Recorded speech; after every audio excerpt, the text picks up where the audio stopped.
In June of 1864, the war between the states was entering its final year, and one of the main thoughts that occupied President Abraham Lincoln's mind was the part played by Rome in the war.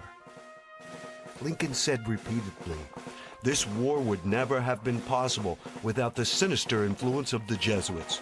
We owe it to popery that we now see our land reddened with the blood of her noblest sons."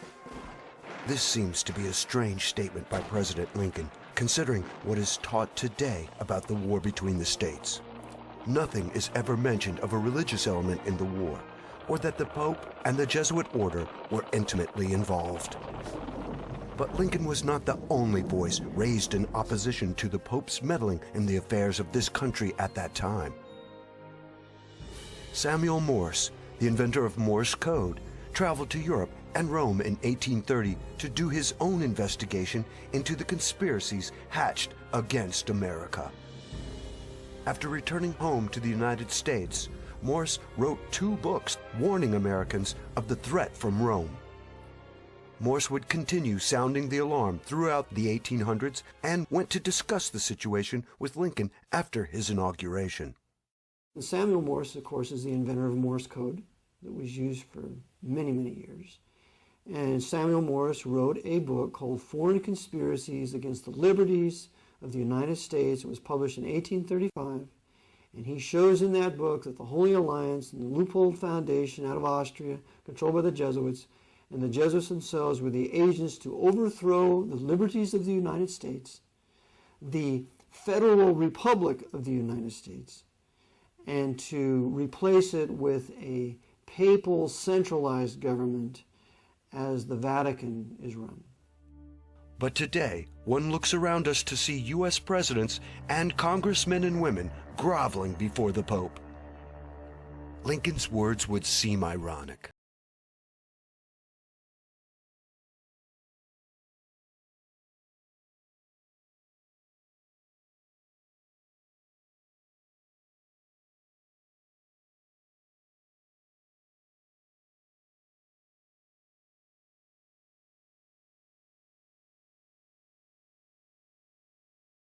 U.S. No president in the entire history of the United States has ever greeted a foreign diplomat like that, ever.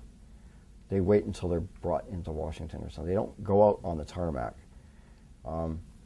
This is a first. What makes this even more egregious is that the current Pope is a former head of the Office of Inquisition and a former member of the Nazi Party in his youth. You know, the Cardinal Ratzinger was the Grand Inquisitor of the Vatican before he became Pope Benedict. You're aware of that. I assume other people are not aware of that. For a Jew, the Inquisition has such awful, awful memories, and we are inviting the head of the Inquisition to the Jewish state.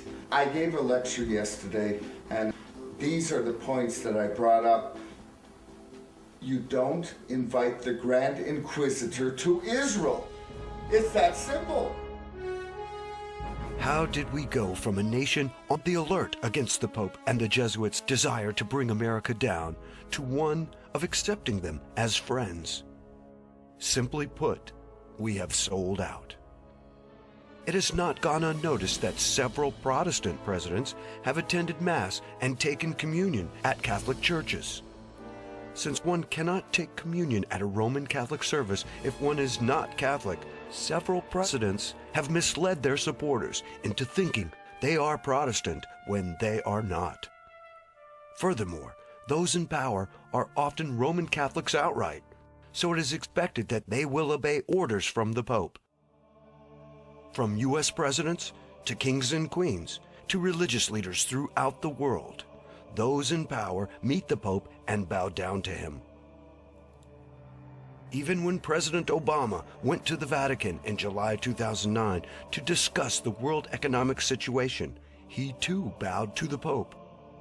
Upon leaving, President Obama said, "We look forward to a very strong relationship between our 2 countries." It is important to remember these words of President Obama and what they mean. The Pope is not just a spiritual ruler, he is a territorial ruler.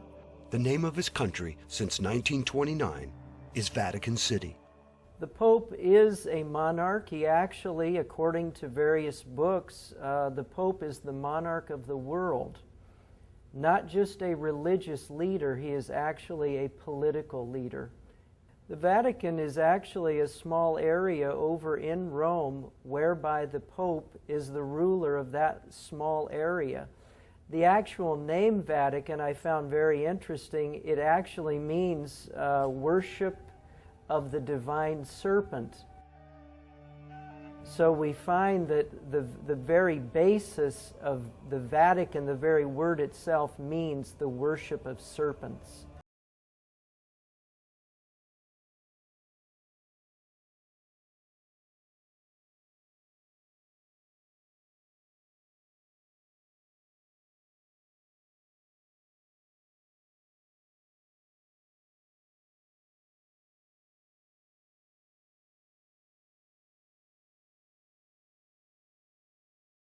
The papacy claims its two powers. Its first power is universal spiritual power over all individuals, that every person must be subject to the spiritual power of the Pope, that there is no salvation outside of the Catholic Church, which is the doctrine of the Council of Trent as reaffirmed in the documents of Vatican II of the 1960s. It's still on the books of canon law. And the other power of the Pope, which is the second key, as you see the two keys in the Pope's flag, with the Triple Crown, Lord of Heaven, Lord of Earth, Lord of Hell, and the two keys, spiritual power. The second key is the temporal power. And the temporal power is this, that the Pope believes he has the right to rule the government, the civil government of every nation. That temporal power has never been denied, it's never been disclaimed. But there is no question that the Pope wields both swords, both a spiritual sword that the public sees, as well as a political sword which most people do not see. So it is very interesting and unsettling to those who love freedom and the right to worship God as one sees fit, to see our leaders submitting to the Pope of Rome.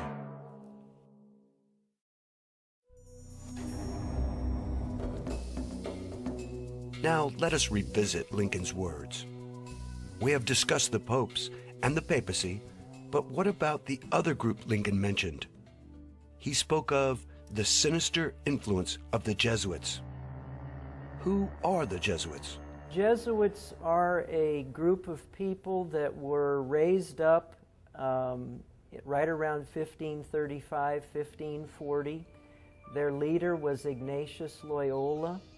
They basically had two purposes. One purpose was to destroy the Protestant Reformation, because as you remember, Martin Luther had appeared at the Diet of Worms in 1521, stood before Charles V and the Holy Roman Empire. And so the Catholic Church sought to stop the Protestant Reformation that Luther began, and they couldn't do it. And so about 20 years after Luther stood at the Diet of Worms, the Jesuit order was created. And one of their purposes was to destroy every vestige of the Protestant Reformation, both in the religious realm, in the political realm, and in the economic realm, because the Protestant Reformation not only affected the religious arena, it also affected the political and the economic arenas as well. That was one goal of the Jesuit order. The other aspect was to restore the supremacy and dominance of the Pope throughout the world. The Jesuit order has directed popes concerning policy, both foreign and domestic, since 1540, in particular since the Council of Trent. The Council of Trent, indeed. It started in 1545. It went for the next 18 years. That doesn't mean that they stayed there for 18 years. They met in different places, but over that period of time, the various leaders of the Catholic Church and the newly formed Jesuit order would come together from time to time and discuss how the Catholic Church would respond to the teachings of the Protestant Reformation. Would they accept them, or would they completely reject them?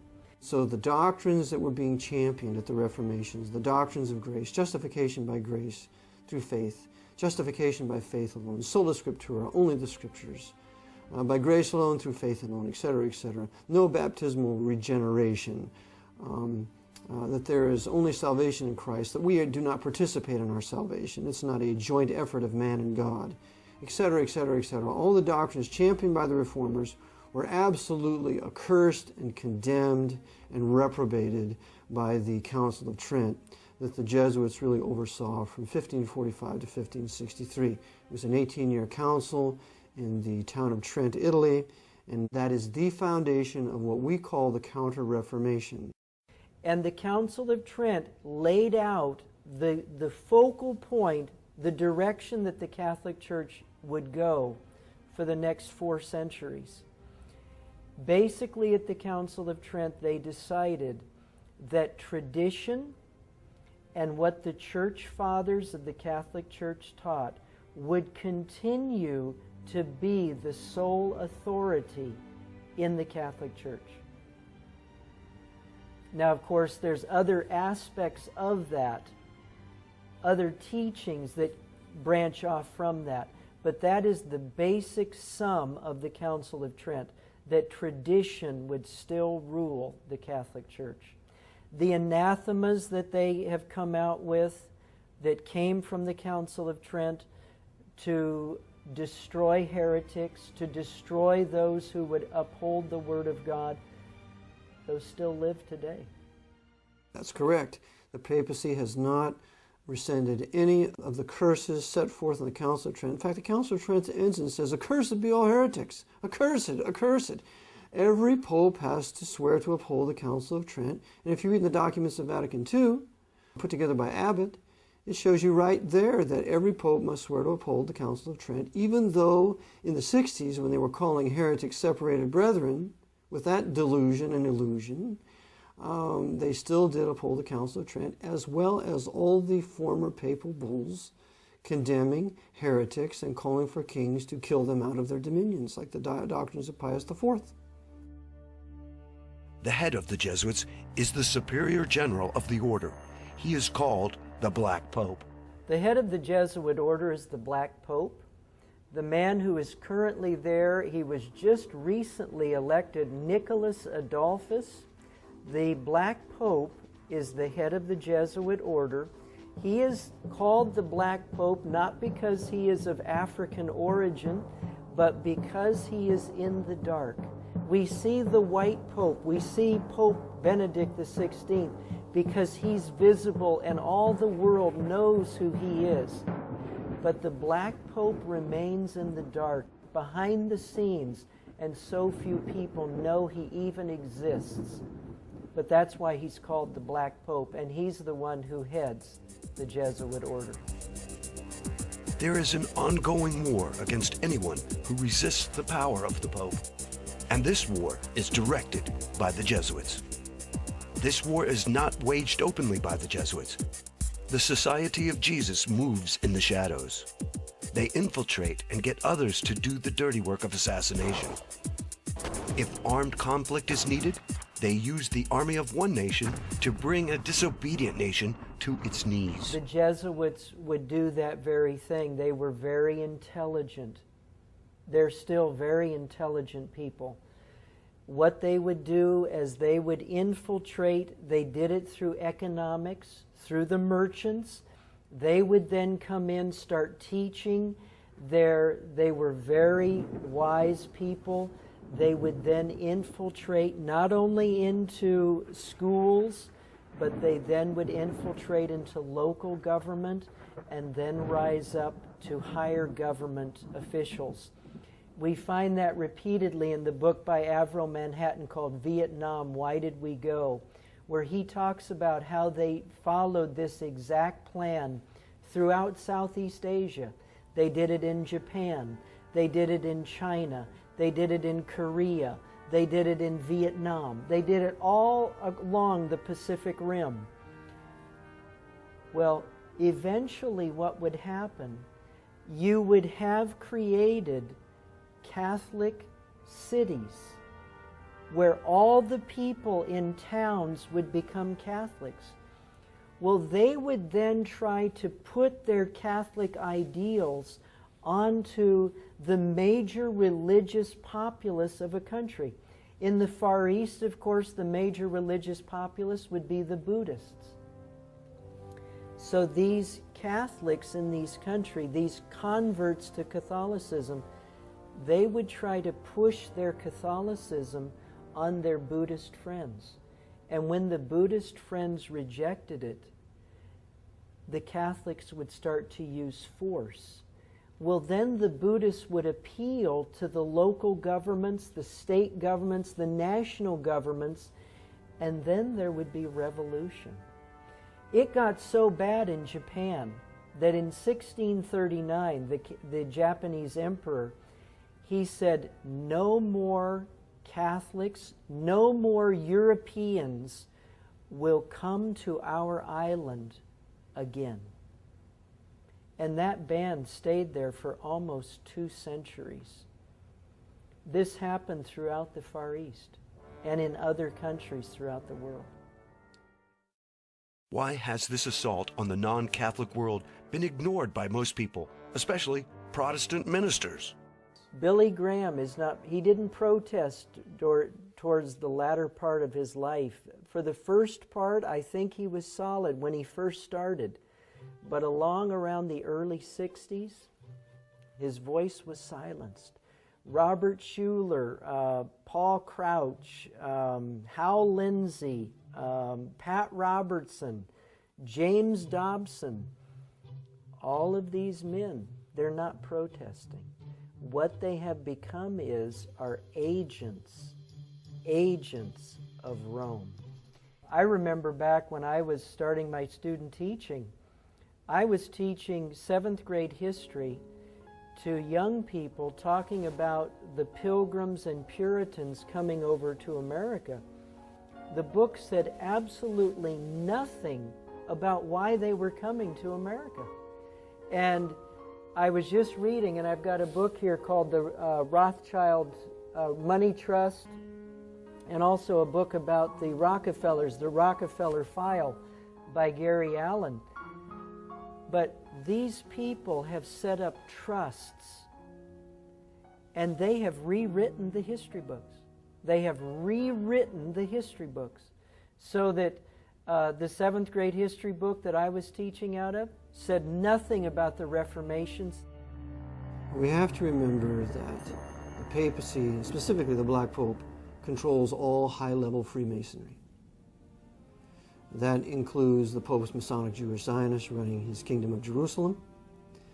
That includes the top Freemasons in this country, especially the temple there in Washington, D.C. That includes all of your big evangelists. For example, Billy Graham is a 33rd degree Freemason. Now, I know the Billy Graham organization denies that, but it's still the truth, because we know, according to the honest 33rd degree Freemason who was truly converted to Christ when he believed the gospel and was saved by the grace of God, his name was Jim Shaw, that when he was inducted into the Order of the 33rd degree in Washington, D.C., he said there were 2 former presidents there on in that council, and one of them was Gerald Ford, a 33rd degree Freemason who pardoned Nixon, and the other was Jimmy Carter, 33rd degree Freemason. So there they are at the Grand Council. Another one was an international evangelist, which he later told others that it was Billy Graham, because the publisher refused to put Billy Graham's name in there. So Billy Graham was there. So Billy Graham is nothing more than the high-level Masonic shill for the papacy, which is also fraught with Freemasons, if you read the book In God's Name by David Yallop. And so we talk about Robert Schuller, for example. Robert Schuller is another 33rd degree Freemason. He went to Rome to get the Pope's blessing to build his Crystal Cathedral. And Robert Schuller is a personal friend of the anti-white, hateful racist Louis Farrakhan, who is another high-level Freemason who runs the Nation of Islam for the Archbishop of Chicago. So we have all these high-level Masonic leaders, black and white, of all these various different religions, working together for agitation among the peoples of this country, but never ever exposing the papacy as the true heart and soul and its real master. All of this sounds incredible. It becomes less so when one examines the oath of the Jesuits. We have to understand that these men have died to their own self-will. It's something a Christian should do. That's the way we should be. We have no life anymore. Our life we're dead with Christ and we're hidden God with Him. When Christ is revealed, who is our life, then we shall be revealed with Him in glory. We need to learn to die to ourselves and count our lives as nothing. That our only purpose is to do the will of our Master. And when He's finished with us, then let us die. The Jesuits have done this, but they do it for the devil. And so they have completely been emptied of their own personalities, and upon the order of their commander will do exactly what they're told. There's no such thing as a disobedient Jesuit. They're all under orders. They've been trained for 15 years. They're soldiers. They're more of a Marine Corps than the Marines. The Marines were fashioned after the Jesuit order. You break the man down in boot camp, you rob him of his personality, you shave his head, you put all the same clothes on him, they're all treated the same, they're treated like dirt, we're going to rob you of your will so that we can mold you into what we want you. That's all Jesuit. So, this is how they think. And given the order, they will kill you, me, themselves, their mother, anything they're ordered to do, that is what they will do. We're going to bring down 9/11 today, gentlemen. Okay, give me the order, what we do, what button we push, do I need to be inside, outside, what is it? And that's what they'll do. We need to bring down the Pentagon today. We need to blow up Arizona in Pearl Harbor in 1941. Okay, I'll be there. What's my orders? They're all under orders. And this is why you can have no country with a Jesuit presence in it. They have to be expelled. And all their agents that they work through must be expelled. And this is exactly what Tsar Alexander I did in 1820. He kicked out all the Jesuits out of Russia. In 1822, he shut down all the Masonic lodges. And in 1825, he was poisoned. So this is the Jesuit mindset, and we should read the spiritual exercises. We should read some of their works. We need to read the Jesuit doctrines of regicide, how it's no murder to kill a heretic, how it's okay to lie, cheat, and steal, how it's okay to kill your enemy, how it's okay to kill a woman that you commit adultery with. If she should want to tell on you, you can kill her. It's all right in there in their canon law. It's okay to steal. The whole world is their candy shop, where they can steal everything they can get their hands on to consolidate it under the power of the Jesuit order. And if that means killing kings or sinking ships, even if it causes their own death, they do it for the greater glory of God. Ad majorem Dei gloriam. When a Jesuit priest is elevated to a position of high command, he is administered what is called the Jesuit Extreme Oath of Induction. This oath has been called the Fourth Vow, or the Blood Oath, given to those in the Society of Jesus besides the traditional vows of poverty, chastity, and obedience. A copy of the Extreme Oath can be found in the Congressional Record. I want to read a statement to you, which is the Jesuit Oath. It says, "This is the Jesuit Oath. I do further promise and declare that I will have no opinion or will of my own," that's from the Spiritual Exercises of Loyola, "or any mental reservation whatever, even as a corpse or cadaver, but will unhesitatingly obey each and every command that I may receive from my superiors in the militia of the Pope. I furthermore promise and declare that I will make and wage relentless war, as I am directed to do, to extirpate and exterminate Protestants and liberals from the face of the whole earth. I will neither spare age, sex, or condition. I will hang, burn, waste, boil, flay, strangle, and bury alive these infamous heretics, rip up the stomachs and wombs of their women, and crush their infants' heads against the wall, in order to annihilate forever their execrable race." And then it goes on. The point being, throughout the history of the Jesuit order, they will shoot, They will burn, they will flay, they will do whatever it takes to destroy anybody who stands in the way of what they want to do. In 2009, the Jesuit general was confronted about the oath. One of the things in your Jesuit high oath, I think it says something about, furthermore, you promise to declare that we'll, at the first opportunity, seek war at any opportunity against heretics, Protestants, liberals. What is that? See here? And that we will spare neither age nor sex nor condition, and I will hang, waste, boil, flays. You've never seen this before? No, I've never seen it. Strangle, bury alive, and it's horrible. And I was like, look, it's in the congressional record. Thank you very much. Thank you for coming.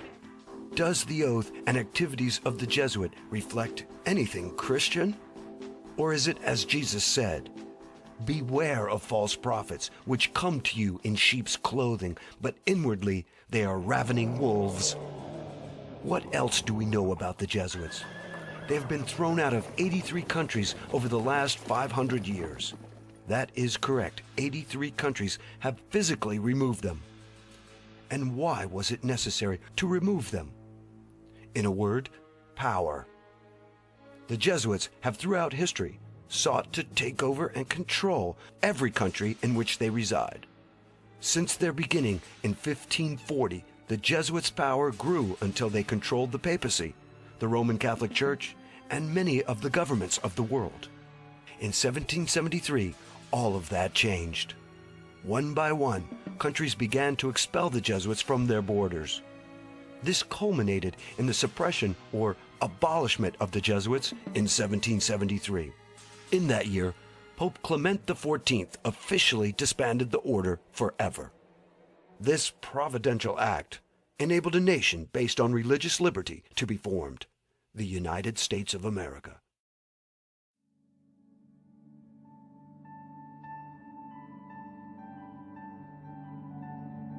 At the same time in history as the Jesuits were suppressed, the American Revolution occurred. Many believe this was no accident, but an act of God. I see the suppression of the Jesuits as providential, because without the suppression of the Jesuit order, there is no successful American Revolution, period. We have to understand that the Protestants and the Baptists of Europe had been persecuted in excess of 200 years, crying out to the Lord for some place to live where they could worship Him and seek His face and be obedient to His word. That nothing else was more important to them than that. And so as a result, the Lord answered their prayers and opened up North America to them in the 1600s, but ultimately to get a government that would protect them in their rights of freedom of worship, freedom of press, freedom of conscience, freedom of self-defense, in what came to be the American Bill of Rights and then, of course, the U.S. Constitution. So without the suppression of the Jesuit order, there is no escape for us out of Europe into North America to start a free nation where we can worship God according to the dictates of our conscience. As the Americans were determining and setting up a constitution where Protestant principles would reign, where freedom of religion would reign, where people would have the right to bear arms, where people would have a right to a fair trial, where all of these principles are being laid down, the Jesuit order is abolished. If the Jesuit order had not been abolished in 1773, and as they watched a Protestant country rising up in the Western Hemisphere, the Jesuit order would have used not only England, who they did use in the American Revolution, they would have used France, they would have used Spain, they would have used Portugal, because those were all Catholic countries. They would have used all those countries to destroy this growing Protestant nation, and it would never have been established. Having had their power and influence greatly diminished, the Jesuits were unable to stop the American colonies from establishing a Protestant republic. That is to say, the Jesuits were in no condition to coordinate a crusade against the new Protestant Republic as they had done with England in 1588 by using the Spanish Armada. But the Jesuits had one ace in the hole. Many of the founding fathers were deists and Freemasons. They attended church services and publicly paid homage to the God of the Bible. But in reality, they did not believe in miracles or the divinity of Jesus Christ. Their God was the great architect of the universe, not the God of the Bible. Thomas Jefferson went so far as to create his own Bible by cutting out verses he agreed with and pasting them into a blank book.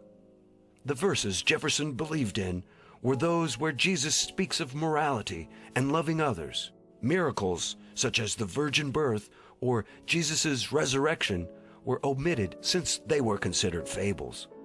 Freemasons like Benjamin Franklin and Thomas Paine had little regard for the divine, miracle-working Jesus of the Bible. Thomas Paine, author of the famous pamphlet Common Sense, wrote a book called The Age of Reason. In it, Paine says, Jesus Christ wrote no account of himself. The history of him is altogether the work of other people. And as to the account given of his resurrection and ascension, it was the necessary counterpart to the story of his birth. His historians, having brought him into the world in a supernatural manner, were obliged to take him out again in the same manner. Thus, when it came time to create a document that would unite these colonies into one country, the Jesuits had an idea many preferred. It was called religious liberty. The First Amendment to the Constitution would allow all religions to exist in America, not just religions based on the Protestant Bible. In the new American Republic, Roman Catholicism was allowed to coexist with the Protestant denominations, as well as the deistic Freemasons. But most importantly, the Roman Catholics were allowed to vote just like any other citizens. This was key, as we shall see later on. For as their numbers increased, Roman Catholics could put in power other Roman Catholics, or those who were sympathetic to them, and change the nation from within. After the Revolutionary War, voting rights of Catholics did change. We know that one of the signers of the Constitution was a Roman Catholic. There was only one, Mr. Carroll. But nonetheless, it made it look like a place for Roman Catholics to come, as well as Protestants to have religious liberty, which is absurd. The Roman Catholic people had been used by the priests to kill us for centuries, and so why not stay in Europe? Well, they were being used by the Jesuits to come here to ultimately then take over political power and then submit North America to the feet of the Pope. Turning from the happenings with the American colonies, let us take a moment to investigate what the Jesuits were up to in Europe after their suppression. As we might guess, the Jesuits were not idle. They decided to seek revenge against those who had turned on them, specifically a traitorous pope and the Catholic monarchs of Europe. In 1774, a year after the Jesuits were disbanded forever, Pope Clement XIV had suppressed the Jesuits, and a short time later he was poisoned. Poison is a big thing with these guys. Pope Clement stated, "Alas, I knew they would poison me, but I did not expect to die in so slow and cruel a manner." A post-mortem examination of his body revealed the presence of a poison. Thus, the Jesuits rid themselves of a troublesome pope. The vendetta on the Catholic monarchs of Europe was approached in a less obvious manner. Cleverly, the Jesuits determined not to act in their own name, but decided to work through front groups and to have them take the blame for their revenge. In this way, the Jesuits would continue to appear to be disbanded and innocent of any involvement in the matter. The first front group the Jesuits used was called the Illuminati. The Illuminati was organized in Bavaria by a Jesuit professor, Adam Weishaupt, on May 1, 1776, just 3 years after the Jesuits were disbanded. Many sources only casually mention that Weishaupt was a former Jesuit, and they usually state he was an ex-Jesuit. In reality, Weishaupt never left the order. As for the order itself, it never was truly disbanded. In Bavaria, when the Illuminati was founded in 1776 by Adam Weishaupt, Weishaupt is used by the Jesuits then to continue the work of the Jesuit order under another name. Weishaupt never repudiated the Jesuits. That's a lie of many, many conspiratorial historians controlled by the Pope. They want to create this dichotomy between the Illuminati and the Jesuits. Never fall for it. Weishaupt was operating under orders from a superior. Ritchie at the time was the general, then later another superior. But Weishaupt then enters into an alliance with the House of Rothschild. So now we see the Rothschilds, the Jewish Rothschilds, Red Shield, become the bankers for the Jesuit order during the upheaval we will know as the French Revolution and Napoleonic Wars. So this alliance between the Jesuits and the House of Rothschild, these high-level Masonic Jews, is very important to realize at this point because we have to live with it and deal with it today. Also, Bavaria is the stronghold of the Jesuits. There was a huge inquisitional torture chamber there in Nuremberg. Interesting that the Nuremberg trials of the Nazis would be held there. And the very principles of the Illuminati, the way the organization was run, it's the very principles of the Jesuit order, and that's found in Nesta Webster's book called Secret Societies.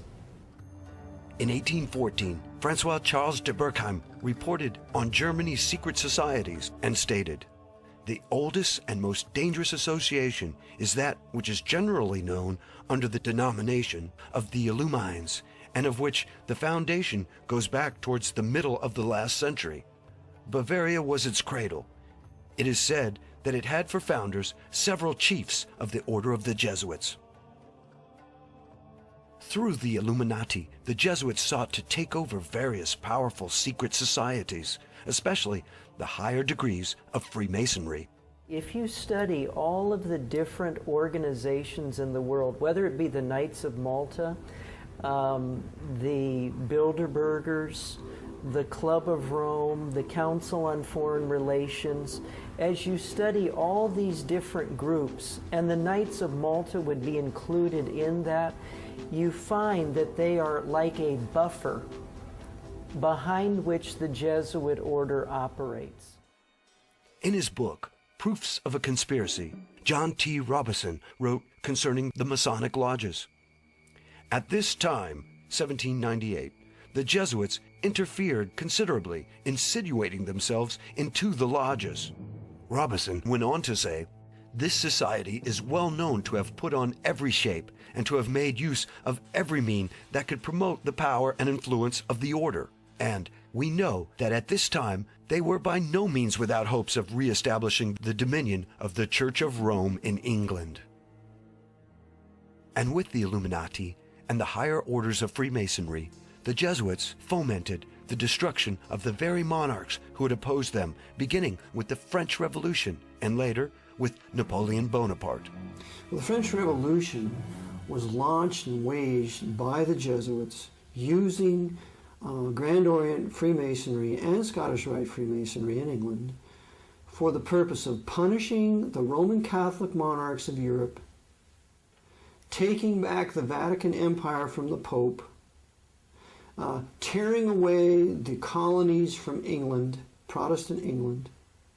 They were doing several things at one time. Remember, the Jesuits are the great Hegelians. They can think along 10, 20, 50 different lines at the same time and coordinate them all together. So to understand what we do, we have to think dialectically. We can never think linearly. So the purpose of the French Revolution, first and foremost, was to punish the Roman Catholic monarchs of Europe. And that they did. What happened? Why, they beheaded Louis XVI, the grandson of Louis XV. We're going to teach you Bourbons of France who you mess with when you suppress the Jesuits. And then we're going to behead his wife, Marie Antoinette. And she was the daughter of Maria Theresa. She was a Habsburg. So we're going to punish you Habsburgs. You suppress us, we're going to cut off the head of Marie Antoinette using our Jacobins. And then you Braganzas of Portugal, we're going to drive you into exile using Napoleon. They did. They had to go into South America. And you Bourbons of Spain, we're going to drive you into exile too. We're going to have Napoleon set up a little banana republic up here in Spain. And then you Knights of Malta, how dare you kick us off your island of Malta in 1768? We're going to teach you a lesson. So they took Napoleon down here with his huge fleet, took all the treasures of the Knights of Malta and took all their weapons so that they could use that in the invasion of Egypt, at which time the Jesuits used Napoleon to kill all the Mamelukes, the bodyguard of the Caliph of Egypt.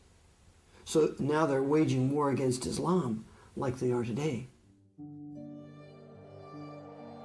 When Napoleon's usefulness came to an end, the Jesuits had him betray his soldiers in a war with Russia.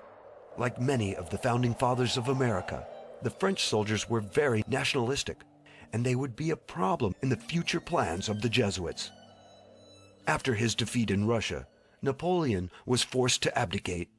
Working in the shadows, the Jesuits made sure he was kept in reserve should he be needed. So Napoleon was sent to the island of Elba and given an annual pension of 2 million francs. Then, on August 7th, 1814, the unthinkable occurred.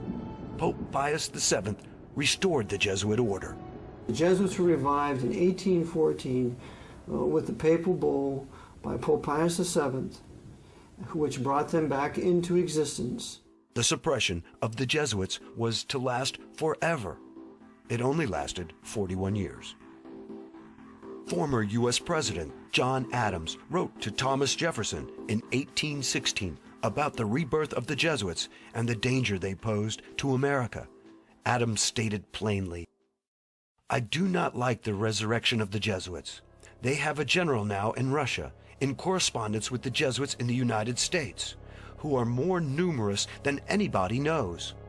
Shall we not have swarms of them here, in as many disguises as only a king of the gypsies can assume, dressed as painters, publishers, writers, and schoolmasters? I have lately read Pascal's letters over again, and 4 volumes of the history of the Jesuits. If ever any congregation of men could merit eternal perdition on earth and in hell, it is this company of Loyola." Jefferson replied back to Adams, "Like you, I disapprove of the restoration of the Jesuits, for it means a step backward from light into darkness." Coincidentally, the restoration of the order occurred 1 month before the first meeting of the Congress of Vienna in 1814. The Jesuits were deeply involved in this meeting. When the monarchs of Europe began fighting among themselves, the Jesuits manipulated the circumstances to bring Napoleon back for an encore performance, the famous 100 Days. The monarchs gathered in Vienna came to terms quickly in order to meet this renewed threat, the Jesuits' careful manipulation of the events being played out like a chess game. Again, it must be remembered that the Society of Jesus never wanted to do away with kings. The Jesuits only wanted to punish those who had suppressed the order. In March of 1815, 9 days after the Congress of Vienna ended, Napoleon led his patriotic monarchy-hating men to defeat by attacking the wrong spot of the British lines at Waterloo. The Battle of Waterloo was deliberately lost by Napoleon, as explicated by our great Southern General Thomas Jonathan Stonewall Jackson when he reviewed the battlefield. And you can find this in Dabney's great work, his biography that he wrote on Stonewall Jackson called The Life and Times of Stonewall Jackson. And when Jackson went there, he said, Napoleon attacked from the wrong position. He should have attacked over here. And that's exactly what happened. Napoleon deliberately sacrificed his army at Waterloo so that there would be the least amount of true patriots in France to resist the return of King Louis XVIII into France, who immediately restored the Jesuits and restored the Inquisition. Having no further need of Napoleon, the Jesuits made sure he was sent far away to the island St. Helena in the South Atlantic. While there, he was poisoned and died in 1821. In his memoirs, Napoleon maintained his loyalty to the Catholic Church, but had this to say about the Jesuits. The Jesuits are a military organization, not a religious order. Their chief is a general of an army, not the mere father abbot of a monastery. And the aim of this organization is power. Power in its most despotic exercise, absolute power, universal power, power to control the world by the volition of a single man.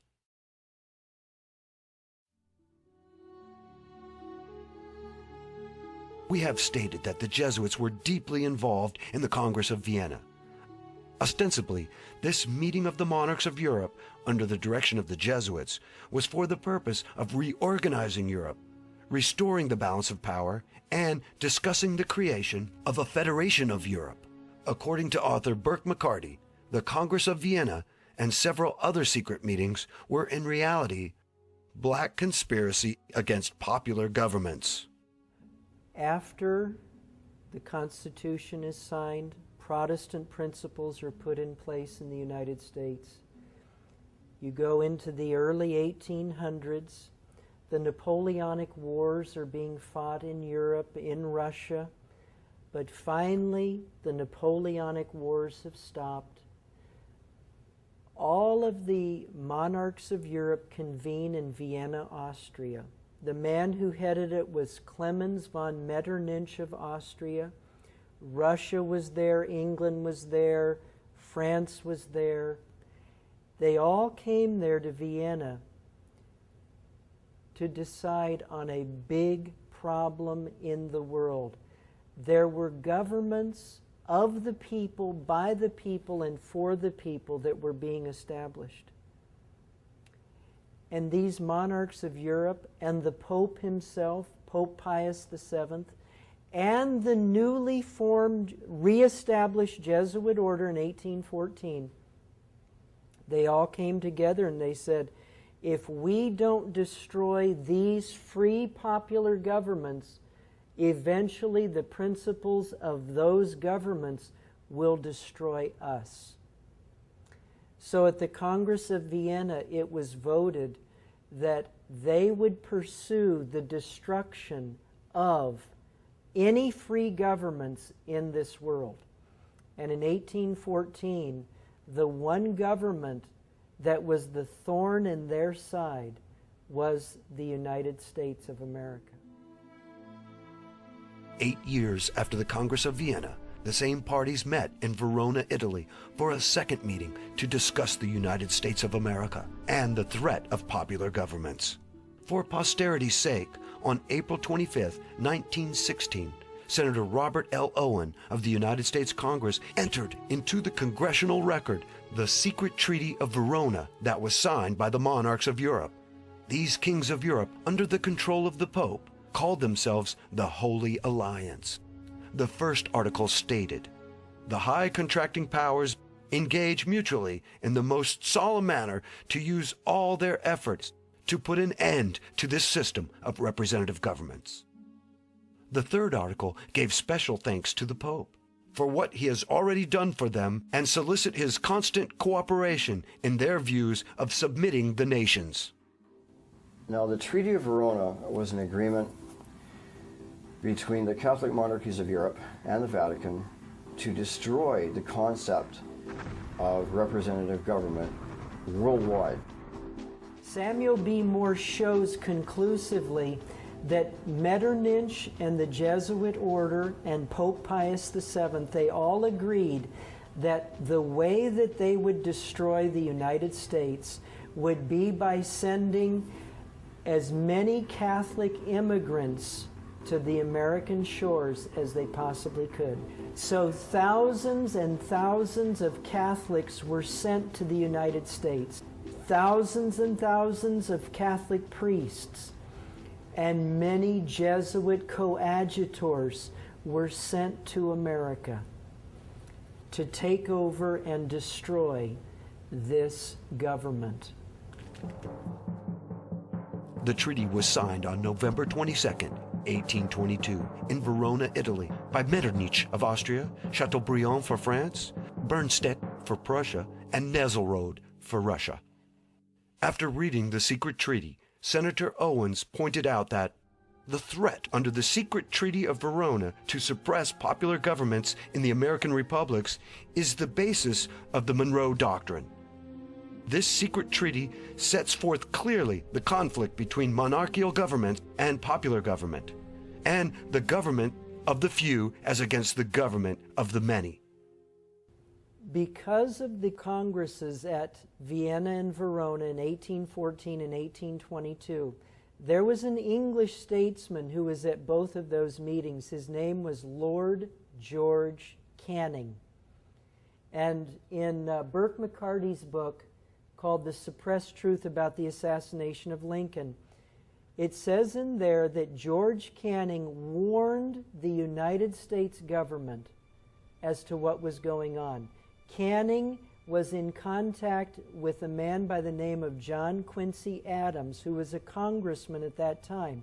He wrote to Adams, he said, "The monarchs of Europe, the Pope, and the Jesuits are planning to destroy America."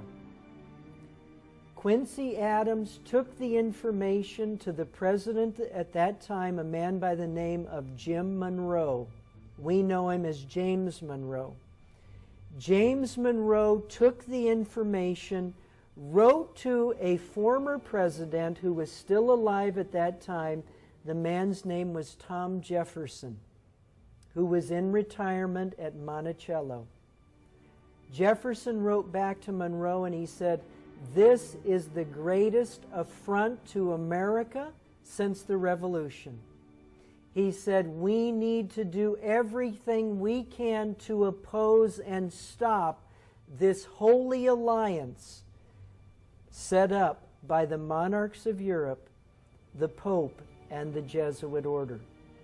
In his letter to Monroe in 1823, Jefferson said he did not want to pass up an opportunity of declaring our protest against the atrocious violations of the rights of nations by the interference of anyone in the internal affairs of another, so flagitiously begun by Bonaparte and now continued by the equally lawless alliance calling itself holy. America's response to these two congresses was James Monroe's State of the Union address called the Monroe Doctrine, where he told the powers of Europe, he said, "You stay over there, you fight your wars in Europe, we'll stay over here. If you ever colonize in the Western Hemisphere, we will consider it an act of war." That was the Monroe Doctrine. But in our history books today, we read nothing of the role of the Pope and the Jesuit order to destroy America. Nothing is in our books today to that effect. But that's why the Monroe Doctrine was written. The Jesuits convened a meeting in Chieri, Italy in 1825 to discuss tactics for dealing with the Protestant nations. Unknown to the 13 Jesuits gathered for this clandestine meeting, a young novice named Leone was in the adjoining library. Leone could not believe his ears and began to take notes of what was being said for posterity. An English translation appeared in 1848. What Leone heard was no less than the Jesuit plan for world domination and the destruction of heretics, especially the heretics in Protestant America. As to the Jesuit plan for world government, you well know that what we aim at is the empire of the world. As to their plan for working in secret, let us prefer a secret war, which, though less brilliant, is more sure to bring us the advantage. Let us shun too much light. As to the Pope, also known as the Vicar of Christ, we may say that God designs for extermination, like the Canaanites, all the nations that obstinately refuse to enter into the unity of the Church, and that the Vicar of Jesus Christ is appointed to execute these judgments in due time. As to Protestant and non-Roman Catholics who do not join Rome, we have, however, one source of rejoicing. We cherish at the bottom of our hearts this principle that whatever does not unite with us must be annihilated. That Protestantism must therefore be utterly abolished. As to the Bible, then the Bible, that serpent which, with head erect and eyes flashing fire, threatens us with its venom whilst it trails along the ground, shall be changed again into a rod as soon as we are able to seize it. And what wounds will we not inflict with it upon these hardened pharaohs and their cunning magicians? The Monroe Doctrine was ratified in 1823. The Jesuit meeting in Chieri, Italy, took place in 1825. 1 year later, John Adams and Thomas Jefferson died on the same day. Both of these former presidents and defenders of the Constitution died on July 4th, 1826. What are the odds that these two men, so critical to the birth of the United States and enemies of the Holy Alliance, the Vatican, and the Jesuits, would die on the same day? The day they died was the 50th anniversary of the adoption of the Declaration of Independence. Autopsies were not performed on the former presidents, and it was assumed that they died of natural causes. Another strange coincidence would be the death of James Monroe on yet another 4th of July in 1831. Monroe left office in 1825 and supposedly died of tuberculosis 6 years later. It should be noted that the symptoms associated with arsenic poisoning, difficulty in breathing, dryness and tightness of the throat, seizures, and burning pain, are similar to those of tuberculosis. George Morgan commented on these strange circumstances in his book, The Life of James Monroe. Morgan states, "As John Adams and Thomas Jefferson had died on the 4th 5 years before, Monroe's death added to the wonder, as though a power aloft had taken cognizance of the peculiar patriotism of these mortal men and had translated them."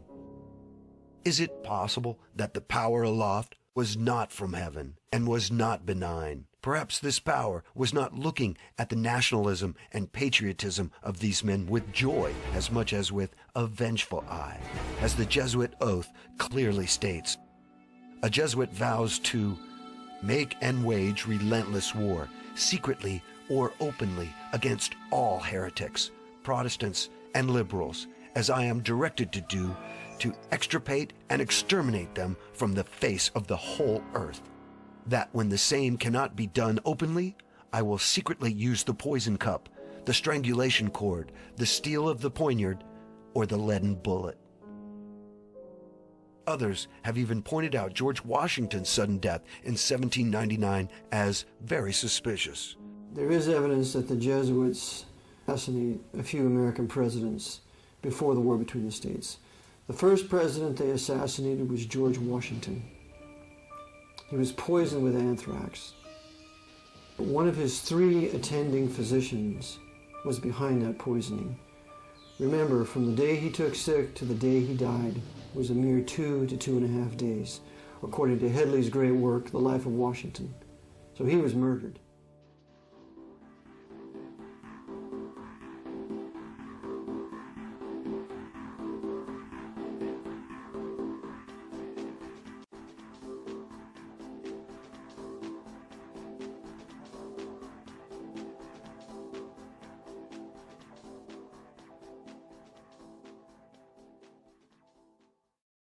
There is evidence that the Jesuits attempted to assassinate a few American presidents before the war between the states.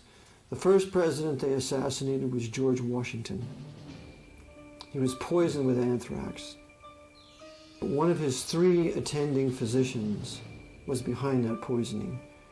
Remember, from the day he took sick to the day he died was a mere 2 to 2.5 days, according to Headley's great work, The Life of Washington. So he was murdered. Why would the Jesuits want to kill George Washington?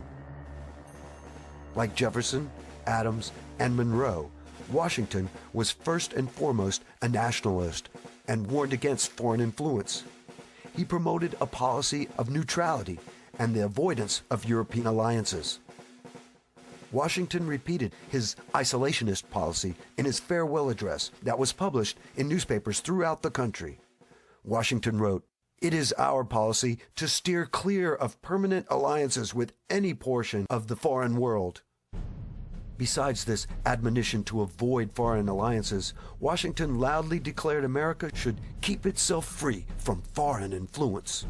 Against the insidious wiles of foreign influence, I conjure you to believe me, fellow citizens, the jealousy of a free people ought to be constantly awake.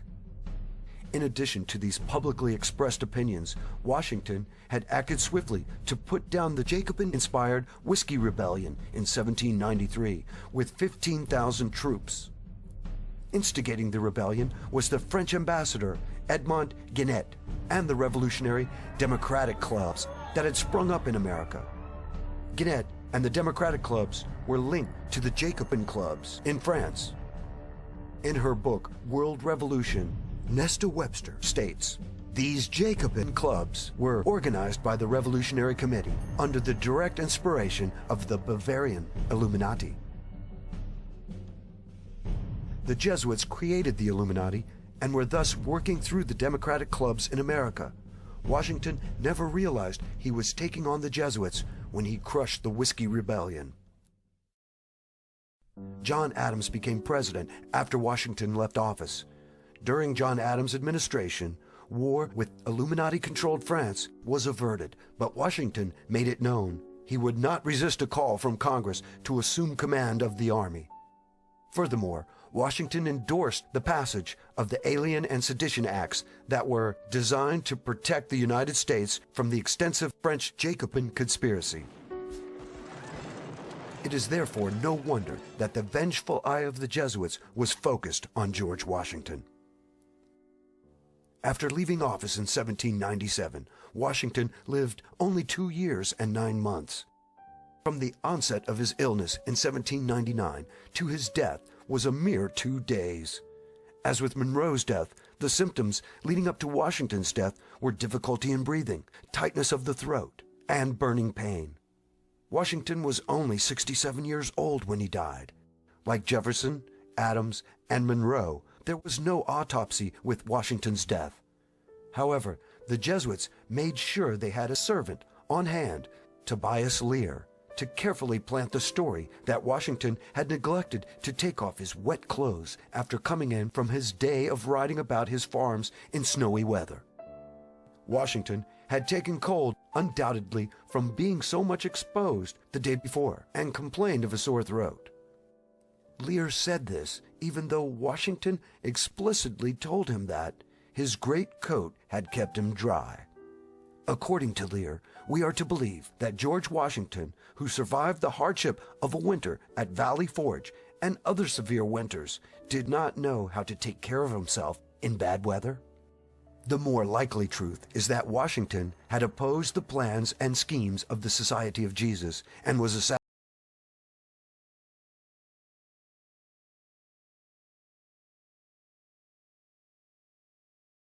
Run afoul of the Jesuit order would meet untimely deaths.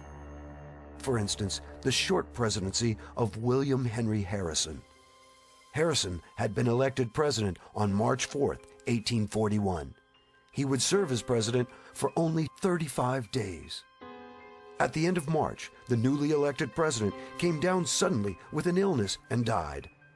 Many thought this was the result of his long inaugural address, which lasted over 2 hours in cold weather. But Harrison had been fine after the speech, and weeks had passed since the inauguration. Why was Harrison assassinated?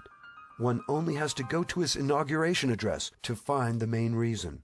Harrison stated in the 4th paragraph of his speech, "We admit of no government by divine right," believing that so far as power is concerned, the beneficent Creator has made no distinction amongst men, that all are upon an equality, and that the only legitimate right to govern is an express grant of power from the governed. Like other leaders in the past, Harrison was thumbing his nose against the Holy Alliance, who practiced the divine right of kings to wield power as sanctioned by the Pope.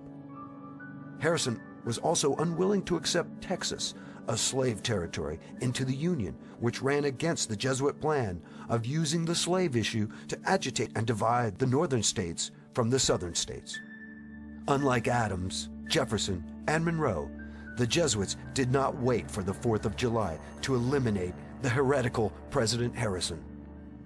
Harrison was poisoned at the end of March and died on April 4th, 1841. Vice President John Tyler succeeded Harrison as president.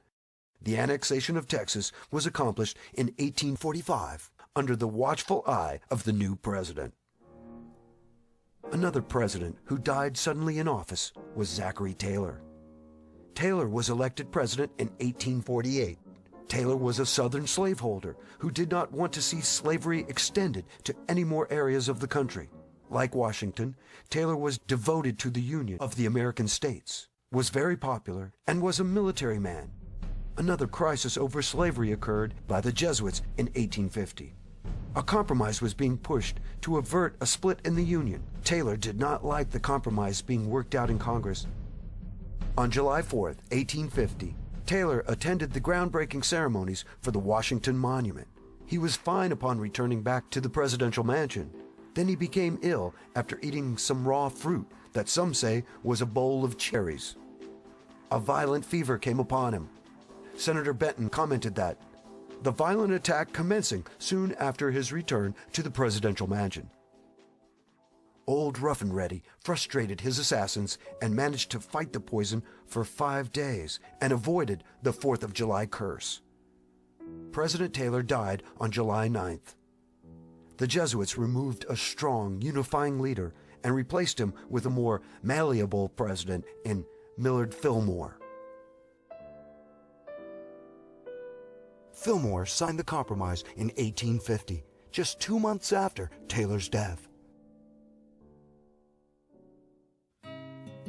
As the Jesuit agitation of the American states was reaching its climax in the 1850s, a trial occurred in 1855 at a courthouse in Illinois that would bring 2 faithful men together. These 2 men would join forces to fight the Jesuits. The first was a rebellious Roman Catholic priest by the name of Charles Chiniquy. The second was a lawyer by the name of Abraham Lincoln. Charles Chiniquy did not approve of the corrupt conduct of many of the priests he knew. These evil priests were drunkards, sexually promiscuous, and thieves, often stealing money and property collected from their parishioners. The priesthood in Chicago was very corrupt, morally and every other way. They were drinking heavily. They would go on these retreats and take up a collection between themselves, put it all in a pot, and go out and buy a lot of booze. And they also rented a lot of hookers.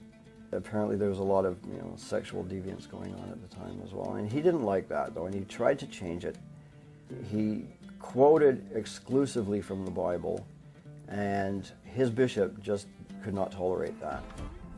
The heads of the Roman Church wanted Chiniquy to ignore these illicit and illegal activities. When he did not, Bishop Reagan of Chicago and another priest by the name of LaBelle arranged to have Chiniquy accused of rape. Chiniquy needed a good attorney. An attorney by the name of Abraham Lincoln was suggested. Abraham Lincoln had a team of other lawyers under him, right? It's like a regular defense team. Lincoln being one lawyer, a gentleman by the name of Stephen R. Moore was another lawyer. And that was a big court case at the time. It was the most important court case that Lincoln ever had in his entire legal career, as a matter of fact. But it's been buried by the Illinois government. The trial did not go well for Chiniquy. The general feeling was that he would be convicted. Local newspapers of the time, they speculated that Chiniquy was going to be found guilty, and that was being broadcast throughout the entire Catholic community at that time. Fortunately for Chiniquy, a witness came forward for the defense. Her name was Philomene Schwartz. Miss Schwartz had been in Father LaBelle's house the day the plot to frame Chiniquy had been concocted. Schwartz contacted Lincoln and agreed to testify. She caught the midnight train to Urbana and met up with Abraham Lincoln and explained to him exactly what happened. Once Bishop Reagan and Father LaBelle found out about the potential witness, they fled the city. The prosecution dropped the charges, and Chiniquy was vindicated. As they left the courtroom, Charles Chiniquy was in tears. Lincoln says to him, "Why are you crying, Mr. Chiniquy?" He says, your enemies have fled and you're free to go. And he said, "I'm not crying for myself, Mr. Lincoln. I'm crying for you." He said, "Because I saw no less than 11 Jesuits with the sentence of death on their face today in this courtroom, and know for a surety they will kill you for what you have done." And Lincoln says, "Well, then let this be my death warrant," and he gives Chiniquy a bill for a mere $50. And then Lincoln sobers up and said, "It matters not where a man must die, but that he must die at the post of duty and honor." Chiniquy's words of warning to Lincoln would prove to be true. The conspiratorial hand of the Jesuits at work, a conspiracy to further their goal of a world under papal control.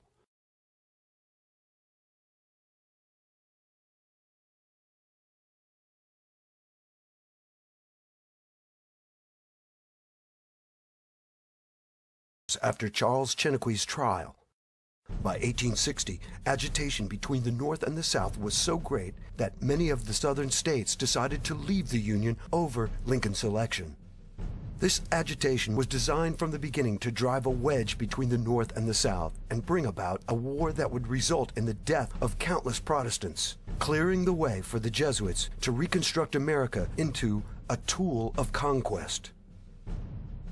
Lincoln had no military background, and the perception in the South was that he was incapable of mounting a war to stop the Southern states from leaving the Union. However, the Jesuits had studied Lincoln and knew he would be a very effective leader. In his own way, Lincoln would serve the Jesuit ends. Those ends were, 1, to kill Protestants who lived mainly in the South, and 2, to undermine the Constitution, especially the doctrines of state sovereignty and states' rights. Once in office, Lincoln refused to accept the right of any state to leave the Union. He also refused to remove the federal troops from Fort Sumter under the command of Major Robert Anderson, who was a Freemason. As tensions mounted, the Jesuit-controlled Freemasons on both sides turned the standoff into a bloody war.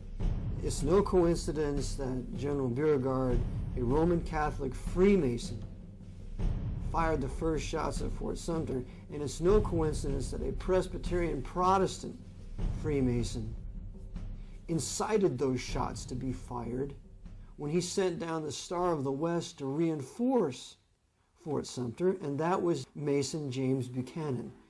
James Buchanan started the war when he sent down the Star of the West, that ship, to reinforce the harbor, because the southern states had lawfully seceded if we had a union of consent. And I would like to add here that the 3 states that specifically reserved their right to secede in their state ratification papers were Virginia, Rhode Island, and New York. And if those 3 states reserved the right to secede, to withdraw the powers, the specific powers they had delegated to Washington, then every other state had the right. So, the southern states had the right to secede, the North had no right to stop it. So therefore, an attack against the southern states who had seceded was an act of war, and therefore it was indeed a war of northern aggression against the southerners who had rightfully seceded. As the war progressed, it was obvious that not all was as it appeared to be on the surface. Time and again, generals on both sides made blunders and missed opportunities that would have ended the war sooner rather than later. The most glaring of these missed opportunities was the first battle of the conflict, the First Battle of Manassas on July 21, 1861. Lincoln had ordered the invasion of the South by Union troops. To stop them, Southern forces were moved into position in Virginia under Brigadier General Joseph E. Johnston and Brigadier General P.G.T. Beauregard. Beauregard had ordered the firing of the first shot at Fort Sumter, and his family was not only Roman Catholic, but also had Jesuit ties. During the course of the battle, the Confederate forces were beaten back until Colonel Thomas J. Jackson stood his ground against the invading Northern Army.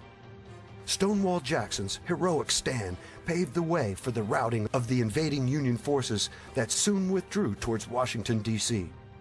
Incredibly, the Southern commanders, Beauregard and Johnston, did not pursue the defeated Union troops, although prompted by many, including Stonewall Jackson. Johnston and Beauregard let the defeated Northern troops escape. If they had pursued the Northern Army, the South would have annihilated their enemy and ended the war in a few days.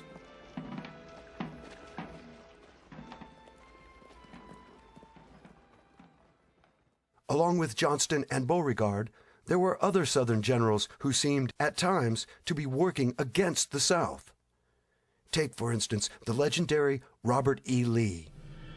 It was General Robert E. Lee who ordered the disastrous Pickett's Charge at the Battle of Gettysburg on July 3, 1863. Author and historian Bevan Alexander states, "Pickett's Charge was doomed before it started. Sending massed bodies of men across nearly a mile of open ground against emplaced riflemen and banked cannons was simply an invitation for destruction." Bevan Alexander goes on to say that by insisting on fighting the North at Gettysburg and ordering Pickett's Charge, Lee had lost well over a third of his army and had destroyed the last offensive power of the Confederacy. It was also General Robert E. Lee who refused to listen to Stonewall Jackson concerning the South's overall strategy. Jackson realized that an offensive war against the North would result in the South's defeat. No matter how skilled a battle leader Lee was, he could never win the war by pitting the far weaker resources of the South against the tremendous economic and military power of the North. Stonewall Jackson's plan was to avoid the Northern strength, its field armies, and strike at Northern weakness, its undefended factories, farms, and railroads. Jackson wanted to bypass the Union armies and to win indirectly by assaulting the Northern people's will to pursue the war. Jackson called this unrelenting war. Lee never fully accepted Jackson's view. However, a Union general named William Tecumseh Sherman did. Sherman's march from Atlanta to the sea, conducting unrelenting war, broke the back of the South in 1864 and spelled the end of the conflict. Lee was the one responsible for the defeat of Antietam or Sharpsburg when he left the Order 191 there wrapped up in a cigar that was found by Yankee generals. Lee was behind that. Lee was behind not allowing Jackson to win at least 4 decisive battles against the Union forces. And this is spoken of and written very well in Bevan Alexander's great work, Lost Victories. It is also worthy to note this picture of Robert E. Lee at the age of 38 with his son. Lee is displaying a Mason sign called the Hidden Hand. Compare that picture with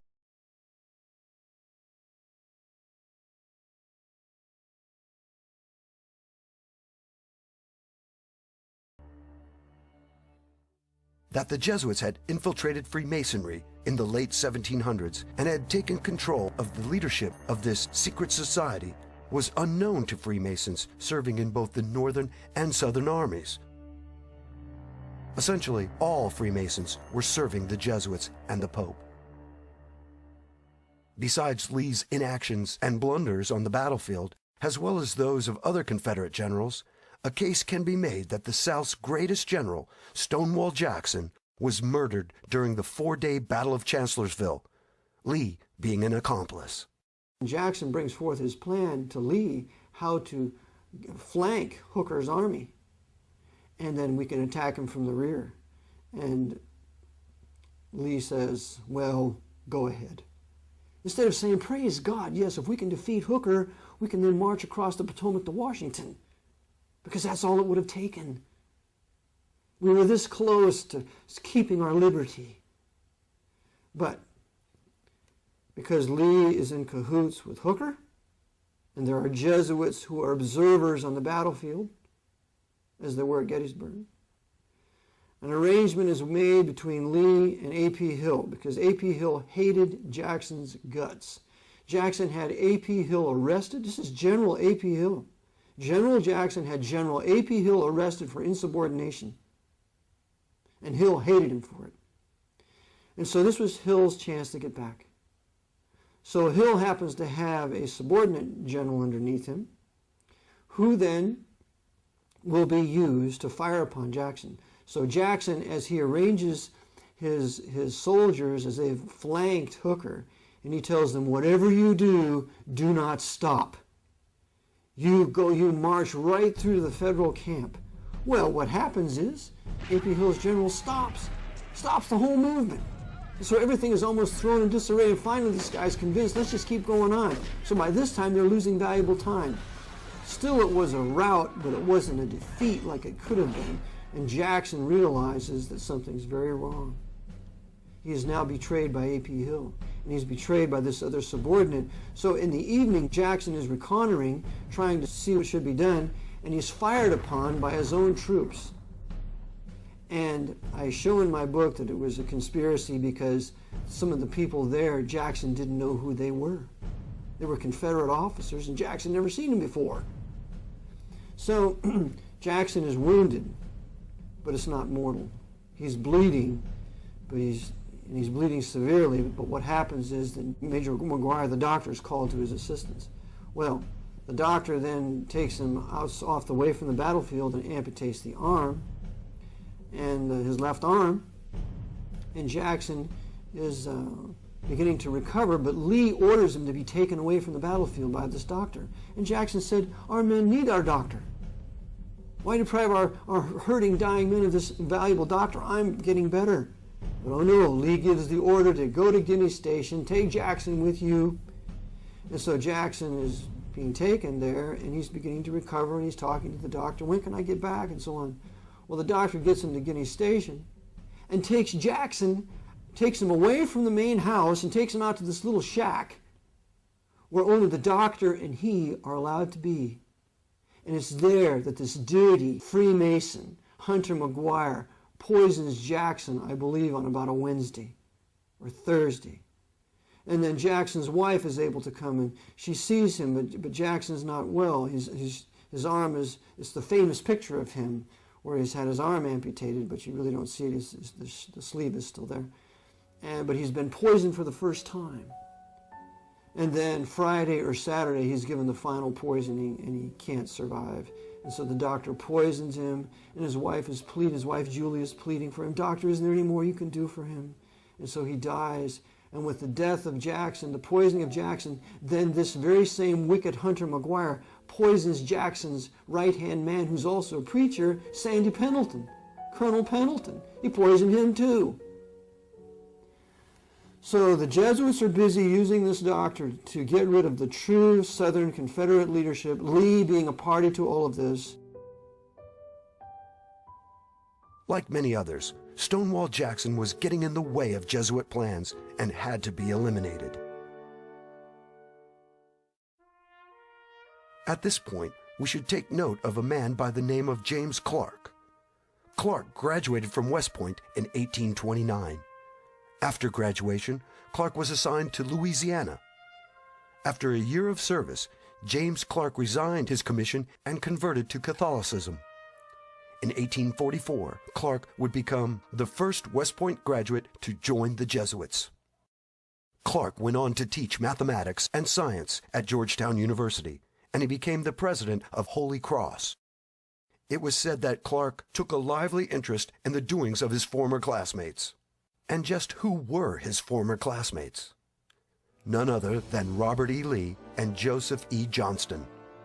One can also include Jefferson Davis in this list, since Davis graduated a year ahead of Clark. It can only be guessed as to what communications these former West Point graduates had with each other. But that a Jesuit was in communication with Lee, Johnston, and Davis during the period of the war between the states is surprising and somewhat shocking. And what is even more shocking were the activities of Confederate President Jefferson Davis in 1863. Protestant Jefferson Davis began corresponding with the Roman Catholic Pope.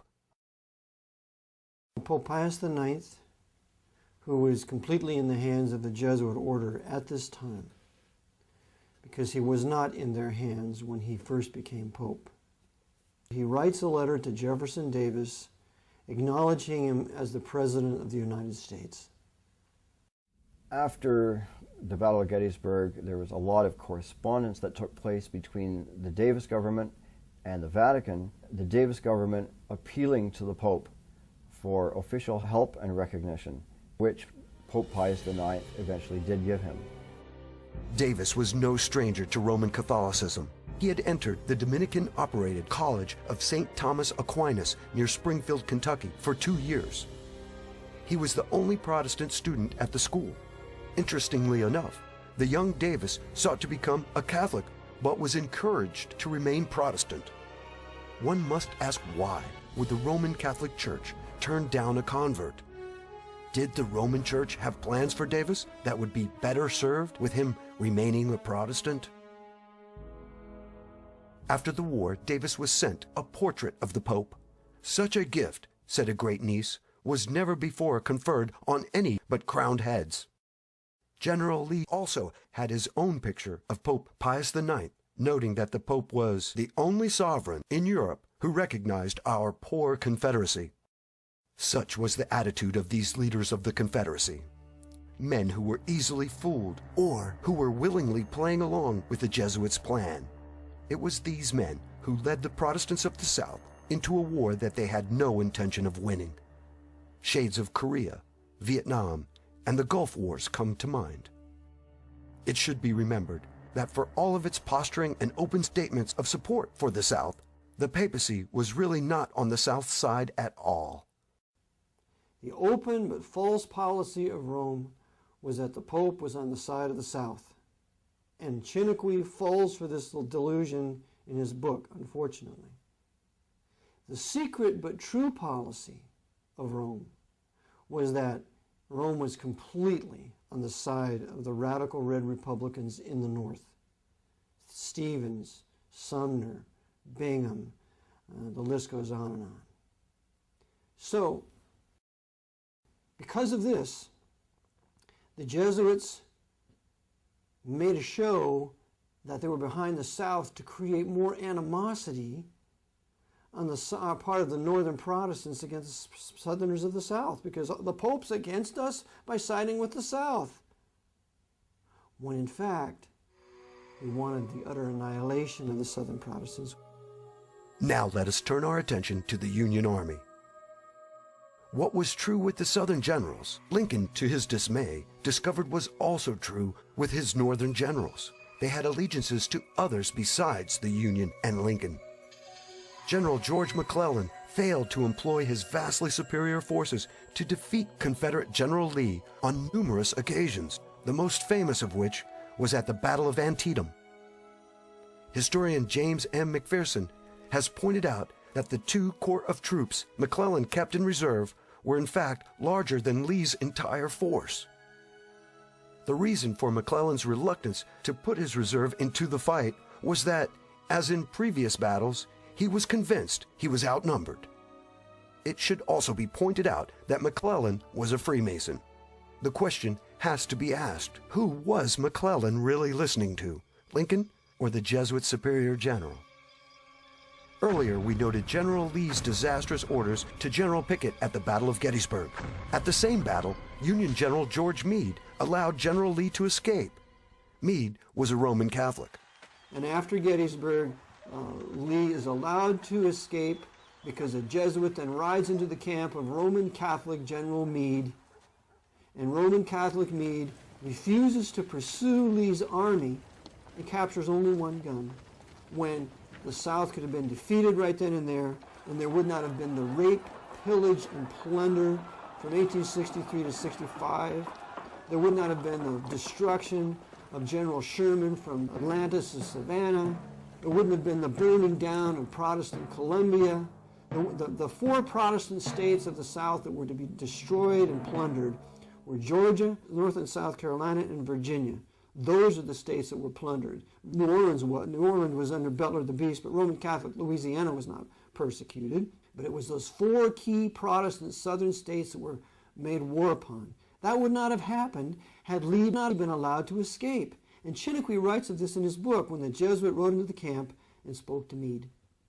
So it was a war against the white Anglo-Saxon Protestant Baptist people of the South, perpetrated by not only The generals of the North, Grant and Sheridan and Sherman and all those despicable criminals with their federal banditti and their Roman Catholic Irishmen that they brought over here to steal everything they could steal off the southern plantations and to rape the black southern women that were slaves. It was a general rapine, so bad that many of the black men took their women into the swamps and to deliver them from this Yankee pillage. It was a complete and total grand theft and larceny of the southern people. In spite of the treacherous behavior on both sides, on April 9, 1865, General Robert E. Lee surrendered his Confederate Army to General Ulysses S. Grant at the village of Appomattox Courthouse in Virginia. 2 days later, on April 11th, Lincoln made a speech discussing post-war America. In the speech, Lincoln spoke in a conciliatory manner toward the southern states. Let us all join in doing the acts necessary to restoring the proper practical relations between these states and the Union, they never having been out of it. These words, taken with the amnesty for all Southerners that Lincoln had proclaimed in November of 1863, show us that the President was not looking for further reprisals or punishments against the South. However, Rome and the Holy Alliance wanted no amnesty for the South. And going back to the hated Constitution with states' rights and freedoms derived from the Bible. Lincoln had served his purpose. It was time for his removal. Lincoln was a useful tool, thinking he was actually saving the Union because he wanted to restore the southern states on the same footing they had left the Union, which would have frustrated the purposes of the Jesuit order by making a consolidated empire out of all the states. To ensure total chaos, the Jesuits decided Lincoln would not be the only target. So they came up with this plan to assassinate not just Abraham Lincoln, but the entire government. The South had lost the Civil War, so they were going to take out Abraham Lincoln, Vice President Andrew Johnson, the head of the Northern Army, Ulysses S. Grant, and the Secretary of the State, William Seward, all in one night. On April 14, 1865, only 5 days after Lee's surrender, the conspirators struck. Abraham Lincoln was shot while watching a play at Ford's Theater. He died the next morning, April 15th, at 7:22 a.m. Secretary of State Seward was attacked at his home. The assassin, Lewis Payne, repeatedly stabbed Seward and escaped. Miraculously, Seward recovered from his wounds. Vice President Johnson's assassin, George Atzelrod, lost his nerve at the last minute and fled the scene. And General Grant avoided his assassin by leaving town earlier in the day to check on a sick friend. But who were these assassins? Most people know about John Wilkes Booth, the man who pulled the trigger and killed Lincoln. But few realize that most of the conspirators were Roman Catholic. Even Booth had converted to Catholicism. It's clear that John Wilkes Booth, while he was a member of the Knights of the Golden Circle, at the time he was plotting Lincoln's assassination, he was also meeting in the home of a very devout Roman Catholic woman by the name of Mary Surratt, right in Washington, D.C. And it was in her home that the plot to kill Lincoln was hatched. The Jesuits of Washington, D.C. put together the plot for the assassination.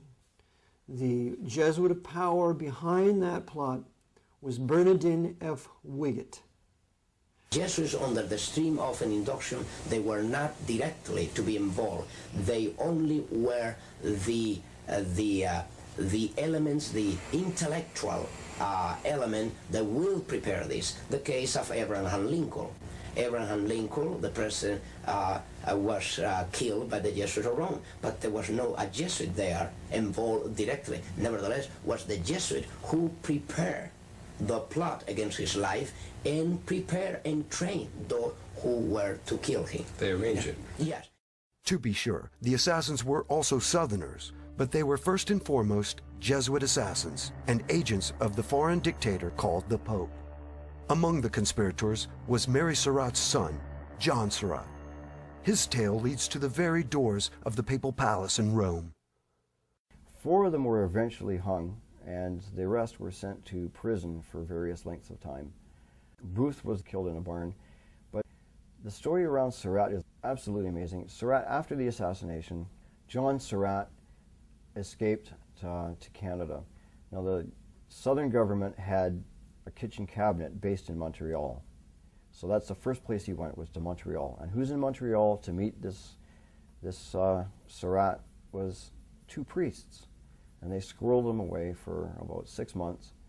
At the same time, the government is looking all over for this guy. It's like the biggest manhunt in U.S. history, and they can't find him. And here he is sitting in a little town outside of Montreal, being protected by priests. The Jesuits were behind this assassination. They controlled Surratt. Surratt called time outside of Ford's Theater. John Wilkes Booth does the shooting. The guard, the Secret Service guard, who's supposing to be guarding the entranceway to the booth of Lincoln, he just happens to leave his post. And he's never punished for it. So the assassination takes place. Surratt escapes to Canada.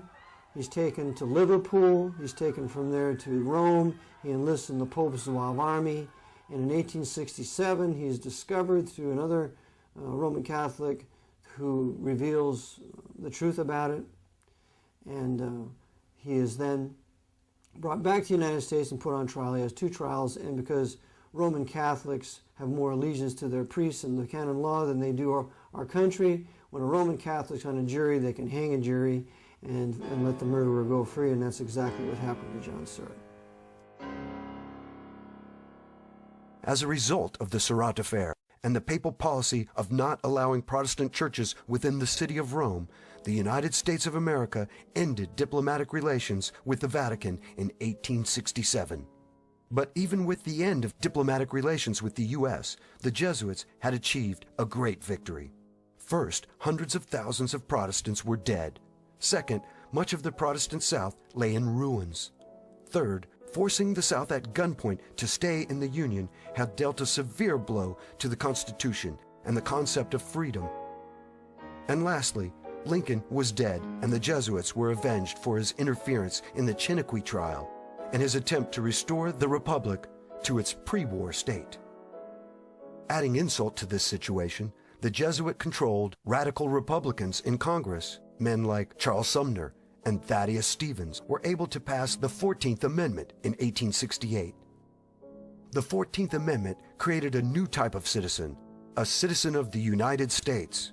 Whereas before, a man was a citizen of the state in which he was born, citizenship was now at the national level.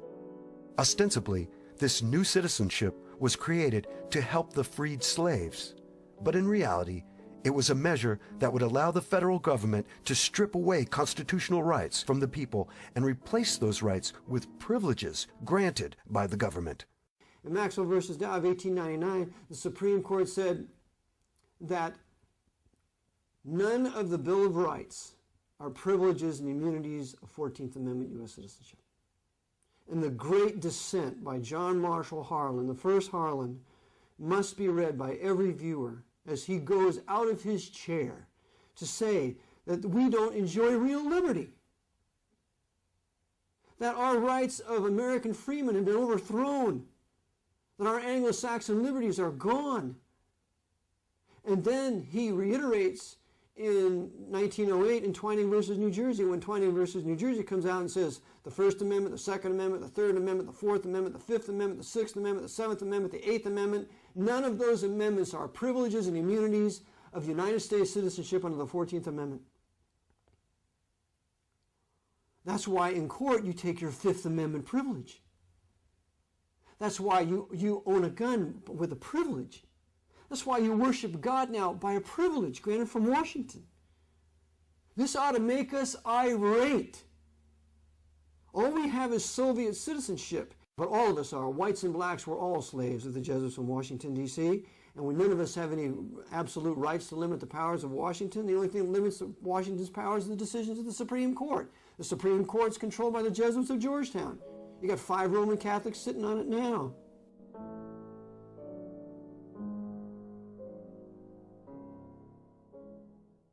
But why was it so important to the Jesuits to create a nation? In his book, A Constitutional View of the Law of the Late War Between the States, Alexander Stevens tells us why. In Volume 2, Alexander Stevens tells us on page 650 the real reason of the 14th Amendment. Quote, consolidation and empire. That's the purpose of the amendment. Consolidation of the states and empire. That's why I call it the Pope's Holy Roman 14th Amendment, corporate fascist, socialist, communist empire created by this 14th Amendment. He goes on and says, they have not as yet openly denied the federative character of the government. However, in direct war upon its principles, their acts have been covertly aimed. This is an exceedingly important fact to be specifically noted and kept in mind. These monstrous reconstruction measures, with all their enormities and fatal tendencies towards ultimate complete centralism and empire, are still based upon the assumption that the states, as separate integral parts, constitute members of what is still, in words at least, acknowledged to be a federal union. All these bold usurpations of power are, upon their face, nothing but resorts to induce or to compel under duress the peoples of the several southern states to go through the forms of adopting the 14th Amendment as an additional article to the Constitution. So, he then concludes, no system of representative government can be long maintained by any people who have not the intelligence to understand it, the patriotism to approve it, and the virtue to maintain inviolate both its form and principles as established. So this is the reason for the 14th Amendment. Consolidation and empire. And this is what Andrew Johnson understood was the purpose, and so he campaigned against it. And he called Lee a hero if that was the real reason for this war, to keep this consolidation and empire from being formed. The 14th Amendment was proclaimed ratified on July 28, 1868. That was the end of the Washington's Republic as established in 1787. So our white Anglo-Saxon, Protestant, and Baptist Calvinist Federal Republic of these United States lasted from 1787 to 1868. And a new nation was established in 1868, and that is called the American Empire in my book, and it has existed from 1868 to the present. And it is squarely in the hands of the papacy for two reasons. For destroying heretics, liberals, perfidious Jews, and infidel Muslims and Buddhists over the last 100 years since the Spanish-American War, or since really the Indian War of the Great Plains. The War of the Great Plains from 1860 to 1890 was the annihilation of the Native American Indians so that they could build an empire from sea to shining sea. A terrible crime. And it was all led by a Roman Catholic Army general named Philip Sheridan, who was advised by America's most powerful Western Jesuit at the time, Pierre de Schmidt. And it was this Philip Sheridan who said, the only good Indian is a dead Indian. With the 14th Amendment, the Constitution of the Founding Fathers was tossed into the dustbin of history, and centralization of power in Washington, D.C. was well underway. Now the American Empire could begin in earnest. The American states, both in the North and South, would be subservient to the federal government and would be essentially slaves to this new master. In rapid succession, the United States found itself in one war after another. The Spanish-American War, World War I, World War II, the Korean War, the Vietnam War, the Cold War, Gulf War I, Gulf War II, and a host of smaller police actions, such as in Somalia, Bosnia, Afghanistan, and Libya. Looking over the last 150 years, one can discern the influence of the Jesuits in the initiation of these wars and conflicts for the purpose of building a world empire under their control. Early in the 20th century, the Jesuits were determined to start a new European war. Germany expelled the Jesuits in 1872. Russia had expelled the Jesuits in 1820. France had expelled the Jesuits in 1880. Britain had formally, although not in actuality, had formally expelled the Jesuits in 1829. Every country in Europe, Switzerland, 1848, every country in Europe had expelled the Jesuits except Belgium. And so the Jesuits said, well, now we're going to have to punish these people because they obviously didn't learn the lesson with Napoleon Bonaparte. So what we're going to do is we're going to use Britain and we're going to use America, and we're going to have a second 30 Years' War. The first one was from 1618 to 1648. The second one's going to be from 1914 to 1945. We're going to have World War I. We're going to have the Bolshevik Revolution. We're going to have the Spanish Civil War. We're going to have World War II. We're going to just have continual war for 30 years, and we're going to control all the factions. We're going to control the Allies, and we're going to control the Axis. The assassination of Archduke Franz Ferdinand was the spark that ignited the First World War. Archduke Franz Ferdinand was the heir apparent to the Austro-Hungarian throne. His inclusive policy towards the Slavic peoples and lenient treatment of Orthodox Christian Serbia made him unacceptable to Rome. He therefore could not be allowed to rule. The assassination was set for July 26, 1914. Since the year 1054, the Catholic Church has been waging war against Orthodox Christians. The Orthodox Christians did not accept the supremacy of the Pope. A war involving the major powers of Europe would be a perfect opportunity to have hundreds of thousands, if not millions, of Orthodox Serbs and Russians killed. Afterwards, Rome would be in a better position to dominate these countries. Who shot the Archduke? Gavrilo Princip, a member of the secret society called the Black Hand. The Black Hand was founded by Freemasons. During the trial, Princip testified that his colleague, Siganovich, told me he was a Freemason, and on another occasion told me that the heir apparent, Franz Ferdinand, had been condemned to death by a Freemason's lodge.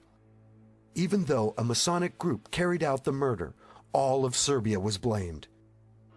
It was never pointed out at that time that the assassins were linked to Freemasonry, and that its upper levels had been under the control of the Jesuits for nearly a century.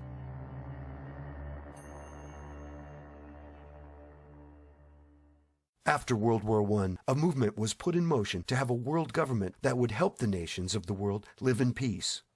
A peace controlled by the Jesuits. When this world government, or League of Nations, failed to materialize, the Jesuits pushed forward plans to create a second world war. Even before the end of World War I, the Jesuits had set in motion a plan to bring the Russian Orthodox Christians back into the fold of the Pope's control. Under the direction of their superior general, Vladimir Ledovchkovsky, the Jesuits instigated the Bolshevik Revolution in 1917. This revolution brought communism to Russia. The Jesuits had been thrown out of Russia over 100 years earlier, but now the leader of the Bolsheviks, Vladimir Lenin, admitted the Jesuits back into Russia in 1922. Lenin proved fickle and showed signs of disloyalty to the Jesuits. For this, he was poisoned, and his replacement, Joseph Stalin, was ready to carry on with the Vatican's bidding. As a boy, Stalin had obtained a scholarship to attend Tiflis Theological Seminary.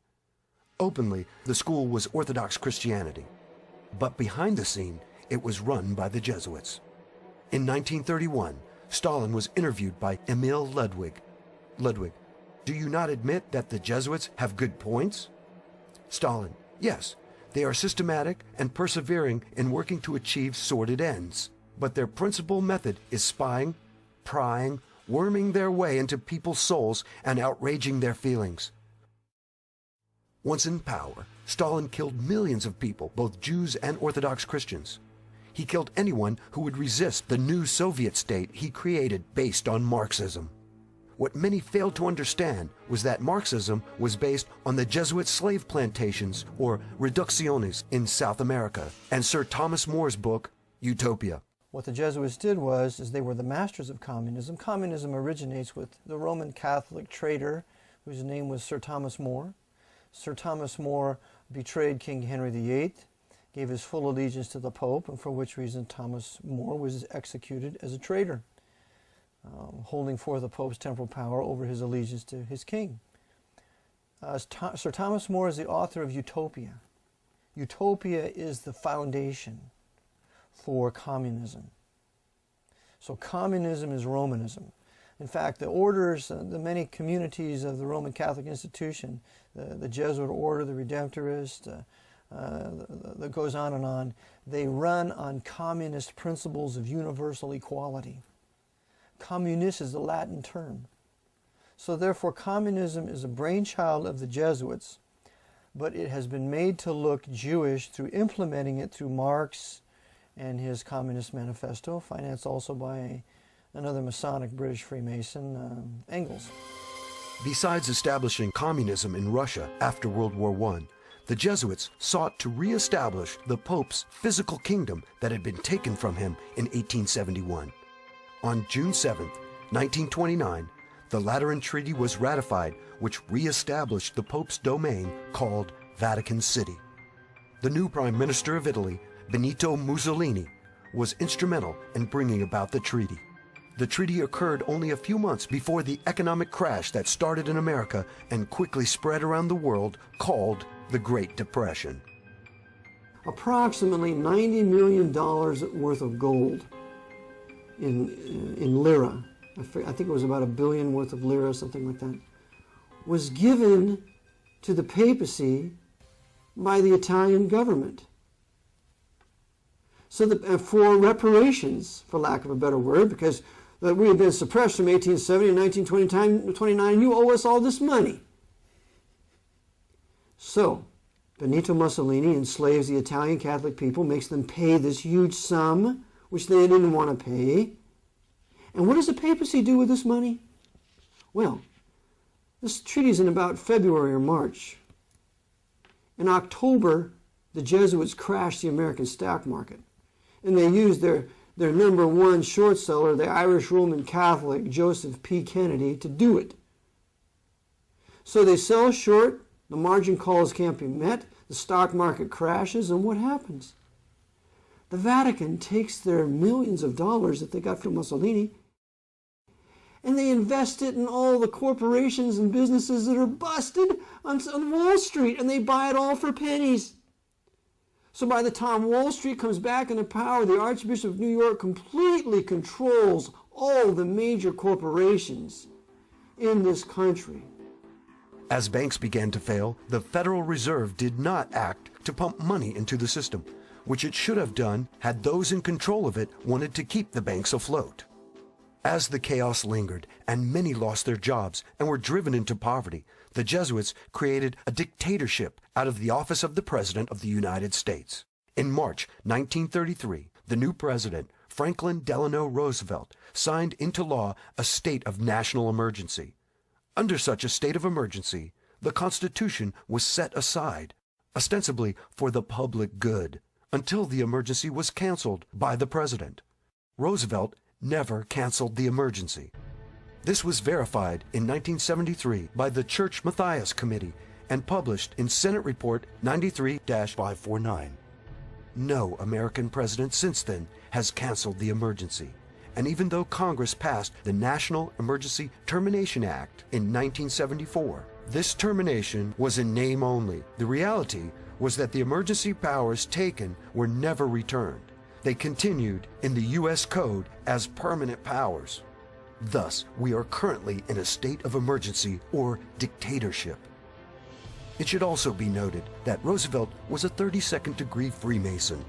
FDR was obliged to follow the orders of the head of this secret society. His oath to Freemasonry superseded his oath to the U.S. Constitution. And as we have seen, the man in control of Freemasonry was the Jesuit Superior General. In Germany, the Vatican had in place Adolf Hitler. It is usually not emphasized, but Hitler was a Roman Catholic. Hitler praised the Roman Catholic Church, saying that, until now, there has never been anything more grandiose on the earth than the hierarchical organization of the Catholic Church. Heinrich Himmler, Hitler's head of the SS, was also a Roman Catholic. Friedrich Hofhet wrote, "Hitler, Goebbels, Himmler, and most members of the party's old guard were Catholics." After the war, Walter Schellenberg, former head of German counterespionage, stated, "The SS organization had been constituted by Himmler according to the principles of the Jesuit order." Himmler's title as Supreme Commander of the SS was to be the equivalent of the Jesuits' general. Incredibly, although he killed and tortured millions, the Vatican never excommunicated Hitler. In fact, not one of the mass murderers of the Third Reich was ever excommunicated by the Vatican. The day Hitler died, the Spanish dictator Franco, also a Roman Catholic, had this statement run in the publication Reforma. Adolf Hitler, son of the Catholic Church, died while defending Christianity. As a loyal son, Hitler killed heretics, including Protestants, Jews, Orthodox Christians, and even liberal Catholics. All told, the war dead numbered between 62 to 78 million people. 11 million of the total dead from World War II died in concentration camps, 6 million being Jews. The Jewish Holocaust was never condemned by Pope Pius XII, or for that matter, by any other pope. Why this silence? The Jews, like all heretics, resisted conversion to Roman Catholicism and obedience to the Pope. Who financed Hitler? The answer is clear and easily verified. The Vatican and many of the wealthy elite in the West gave Hitler the money he needed to build the Third Reich. As early as 1919, Archbishop Eugenio Pacelli met a young Adolf Hitler in Munich. The meeting occurred at night while all the household was asleep except for the nun who attended Archbishop Pacelli. Her name was Pascalina. According to Pascalina, Hitler told Pacelli that he was out to check the spread of aesthetic communism in Munich and elsewhere. It did not come as a surprise to her, therefore, in light of Pacelli's hatred of the Reds, to see the prelate present Hitler with a large cache of church money to aid the rising revolutionary and his small struggling band of anti-communists. "Go, quell the devil's work. Help spread the love of Almighty God," Pacelli told Hitler. "For the love of Almighty God," she heard the young man Adolf Hitler reply. Money for this young revolutionary also came from industrialists in the West. Hitler's rise to power was financed by London and New York and Berlin. They were the Knights of Malta running the banking institutions of the world.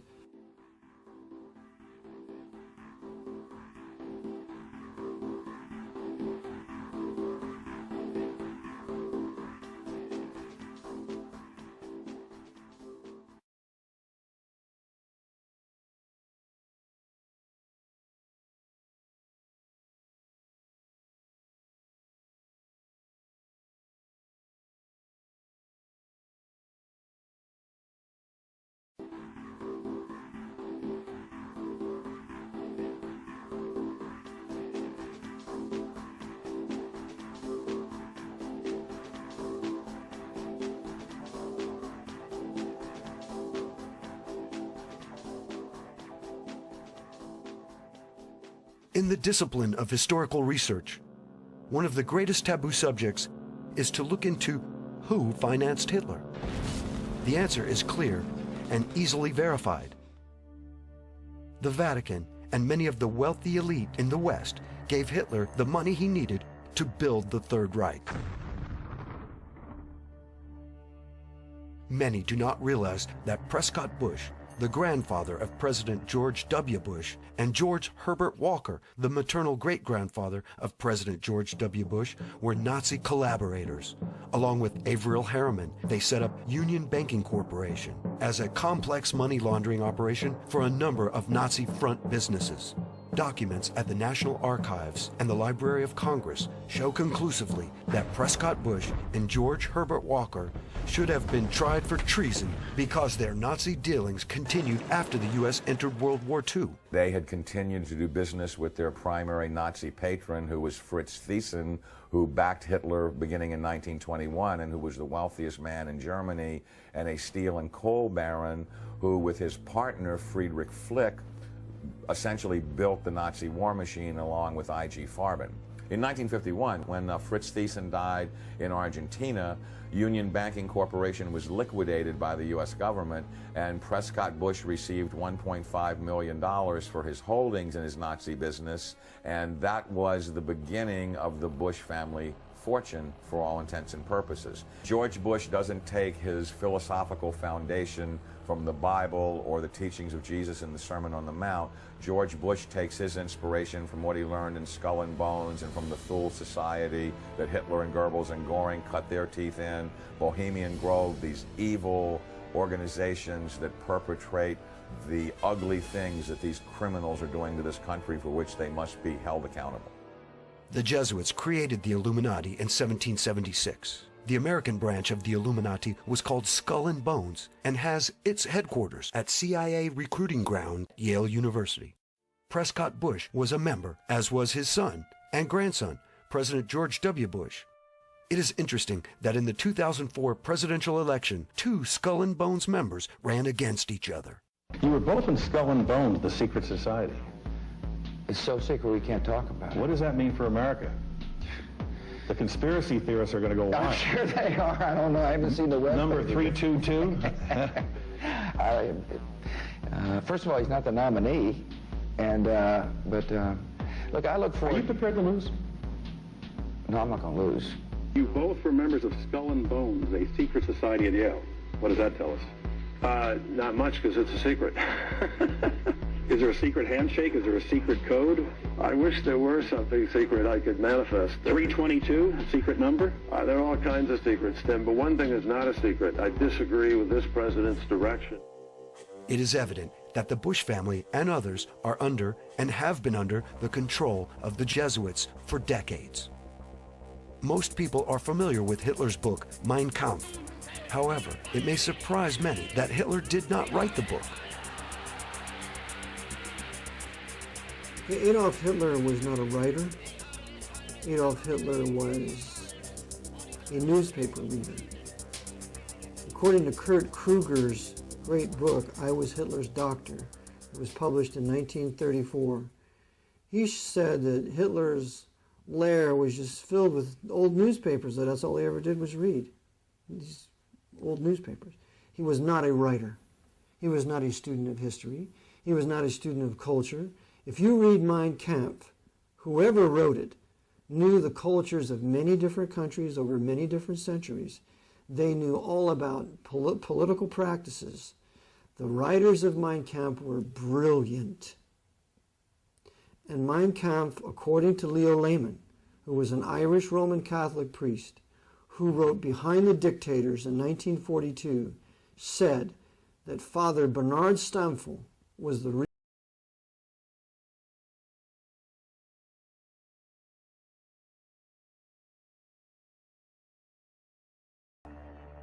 Millions of the Vatican's enemies were dead, and America forgot George Washington's warnings and abandoned its policy of isolationism. During World War II, the Vatican targeted the Orthodox Christians in Croatia for destruction.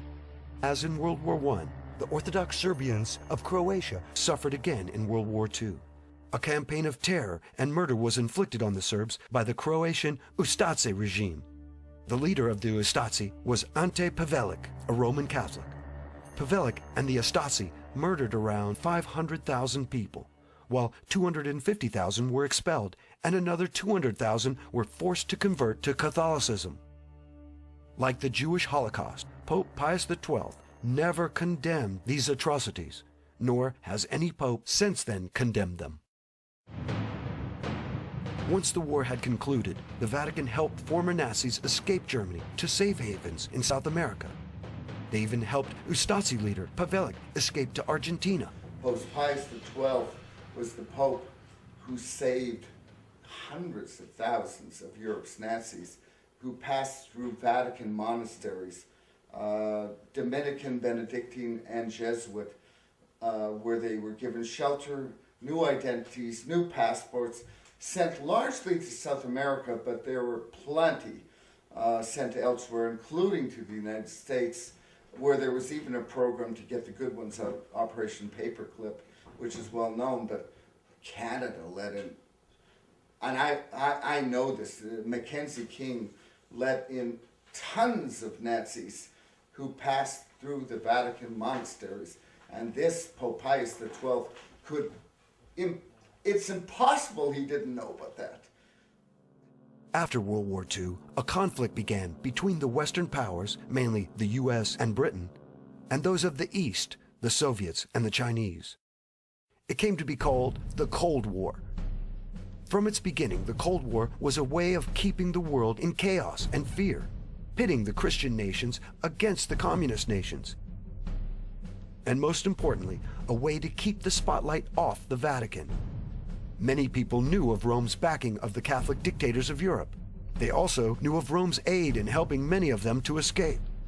The Vatican had not been punished for these crimes. In fact, Pope Pius XII should have stood before the judges at Nuremberg. The Jesuits used the Cold War as an effective diversion for Rome. It worked like a charm.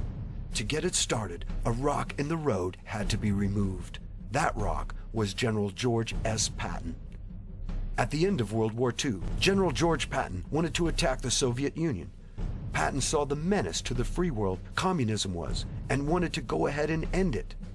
Patton's conversation to General McNarney in 1945 was revealing. Why do you care what these goddamn Russians think? We are going to have to fight them sooner or later. Why not do it now while our army is intact and the damn Russians can have their hind end kicked back into Russia in 3 months? The Jesuits could not allow the Soviet Union to be destroyed. As Robert Wilcox lays out in his book, Target Patton, Roman Catholic William Donovan, head of the OSS, arranged for the assassination of Patton. Patton had survived 3 previous attempts on his life. He also survived the 4th, but was hospitalized. While in the hospital, a refined form of cyanide was given to him that can cause or appear to cause embolisms and heart failure.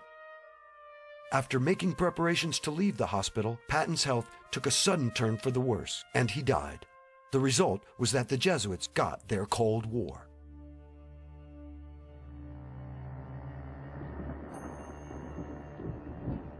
During the Cold War, the activity of 2 U.S. presidents, John Kennedy and Ronald Reagan, reveals much about the power of the Jesuits. John Kennedy was a Roman Catholic who turned against the Vatican and the Jesuits. Kennedy decided to be his own man, take his own counsel, and not take orders from Rome. He turned out to be a liberal Catholic, which is just as obnoxious to the Vatican as a Protestant or any heretic. Kennedy began to pull out of Vietnam. He ordered the Treasury Department to print money and not go through the privately held Federal Reserve. And he had plans for a new invasion of Cuba. See, Kennedy wanted Cuba back from Castro. The big lie is that Kennedy, he canceled the orders. He didn't cancel the orders. McGeorge Bundy canceled the order for the air cover in the Bay of Pigs. That's according to Fletcher Prouty in his book JFK. And on the USS Essex, which was an aircraft carrier there, that the captain was told not to give any air cover to the invading patriots there in Cuba. But that cover was canceled, not by JFK, because the night before he said he gave a go-ahead. And to prove this point, there's a book that's been released about a year ago called Ultimate Sacrifice, written by Waldron. And in that book, it shows that JFK had planned to invade Cuba on December 1st, 1963, and get rid of that Jesuit, Fidel Castro. On November 22nd, he was killed, 8 or 9 days before the invasion was to take place. Like the assassination of Abraham Lincoln, John F. Kennedy's assassination was meticulously planned and executed, with Lee Harvey Oswald as the patsy. But you see, Gene Hill with Mary Moorman were right there at the limousine. And Gene Hill and Mary Moorman said that the driver turned around and shot. But they thought the driver was shooting back at the shooter. They didn't know the driver was shooting JFK in the head, along with the storm drain shooter. A simultaneous headshot. That shot from the grassy knoll was a distraction. They had a smoke. I mean, we've had smokeless gunpowder since the turn of the century. I mean, why would they use a rifle and have smoke? It was a distraction for the crowd to run up to the grassy knoll because the real shooters was the storm drain shooter and the driver shooting Kennedy in the head simultaneously. And I show in my book, Kennedy was shot 5 times. The assassination was done in a very public way to show other would-be presidents what would happen if orders were not followed. The assassination of John F. Kennedy is done in broad daylight as a warning to all the other leaders of the world, but it's also done with this viciousness because you see JFK was a Catholic and they wanted to kill their Catholic boy who refused to uphold the temporal power of the Pope.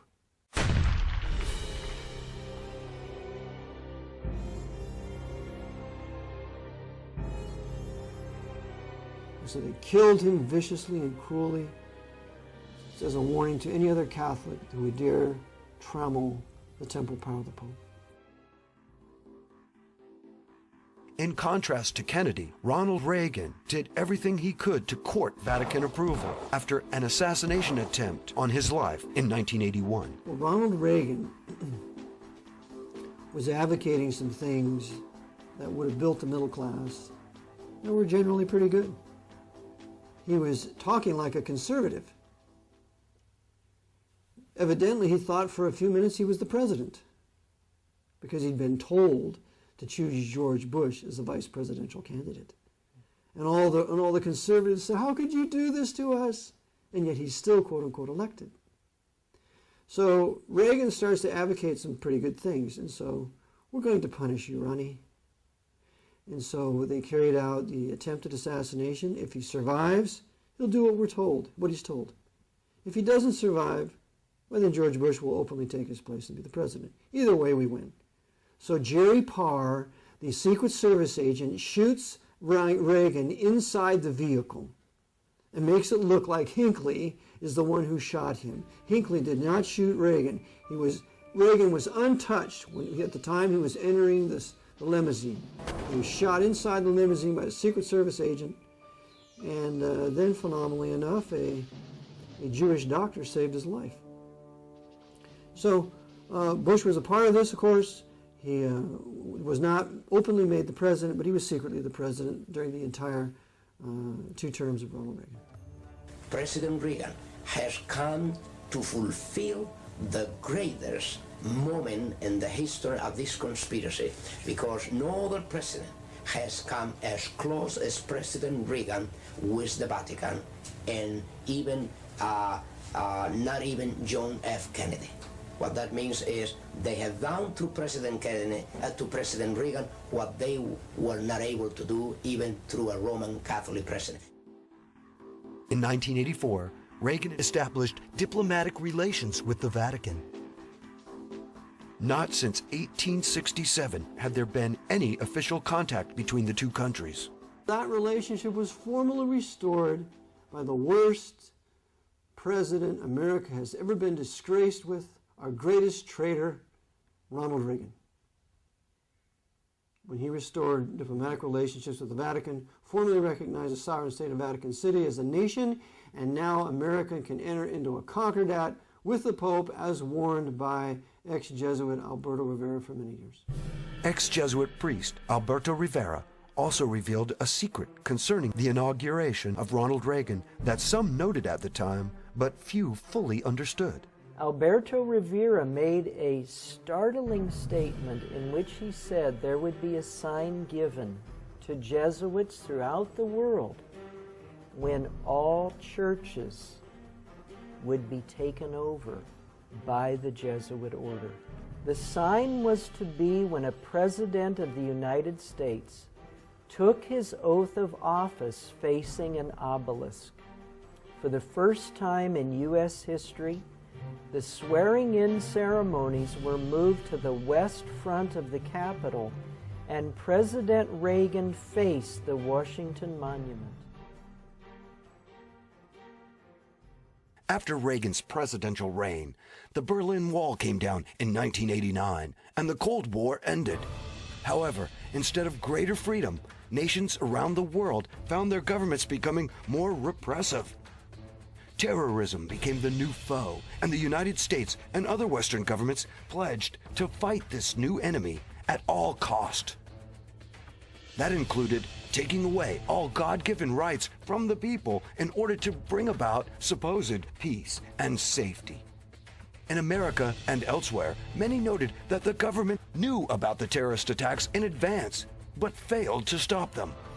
In fact, it is now painfully obvious that the government allowed these attacks to occur. Unfortunately, the American people find themselves in the same situation and making the same mistake that the Southern people made before the war between the states. In the 1800s, the South, like the North, had Jesuit-controlled Freemasons and coadjutors in key religious, political, and military positions. Many newspapers were also under Rome's control. These men and media outlets created the agitation towards war. As the slave issue escalated, pushing the South towards secession, the Southern people fully expected God to be on their side. However, like America today, the people of the South failed to understand they were not on God's side. The South did not practice biblically sanctioned slavery. The Bible authorizes two types of slavery: a voluntary servitude to pay off debt, and slavery as a result of war. The South did not practice these types of slavery. The South practiced man-stealing or kidnapping for profit. Exodus 21:16 clearly states, "And he that stealeth a man, and selleth him, or if he be found in his hand, he shall surely be put to death." For their sin and refusal to repent of man-stealing, the South reaped a harvest of death and destruction. Likewise, America today is finding itself in the same situation. Instead of asking God why he did not protect them from the terrorist attacks on September 11, 2001, Americans were easily manipulated with pride and cried out for vengeance against a foreign enemy. A vengeance that brought multi-billion-dollar profits to the death industries by promoting endless war. Instead of asking God what they had done to offend him and lose their blessed state, the American people are seeking answers and solutions from politicians, false prophets, and economic wizards. For the most part, the American people do not see a correlation between turning their backs on the God of the Bible and the disasters that have come down upon them.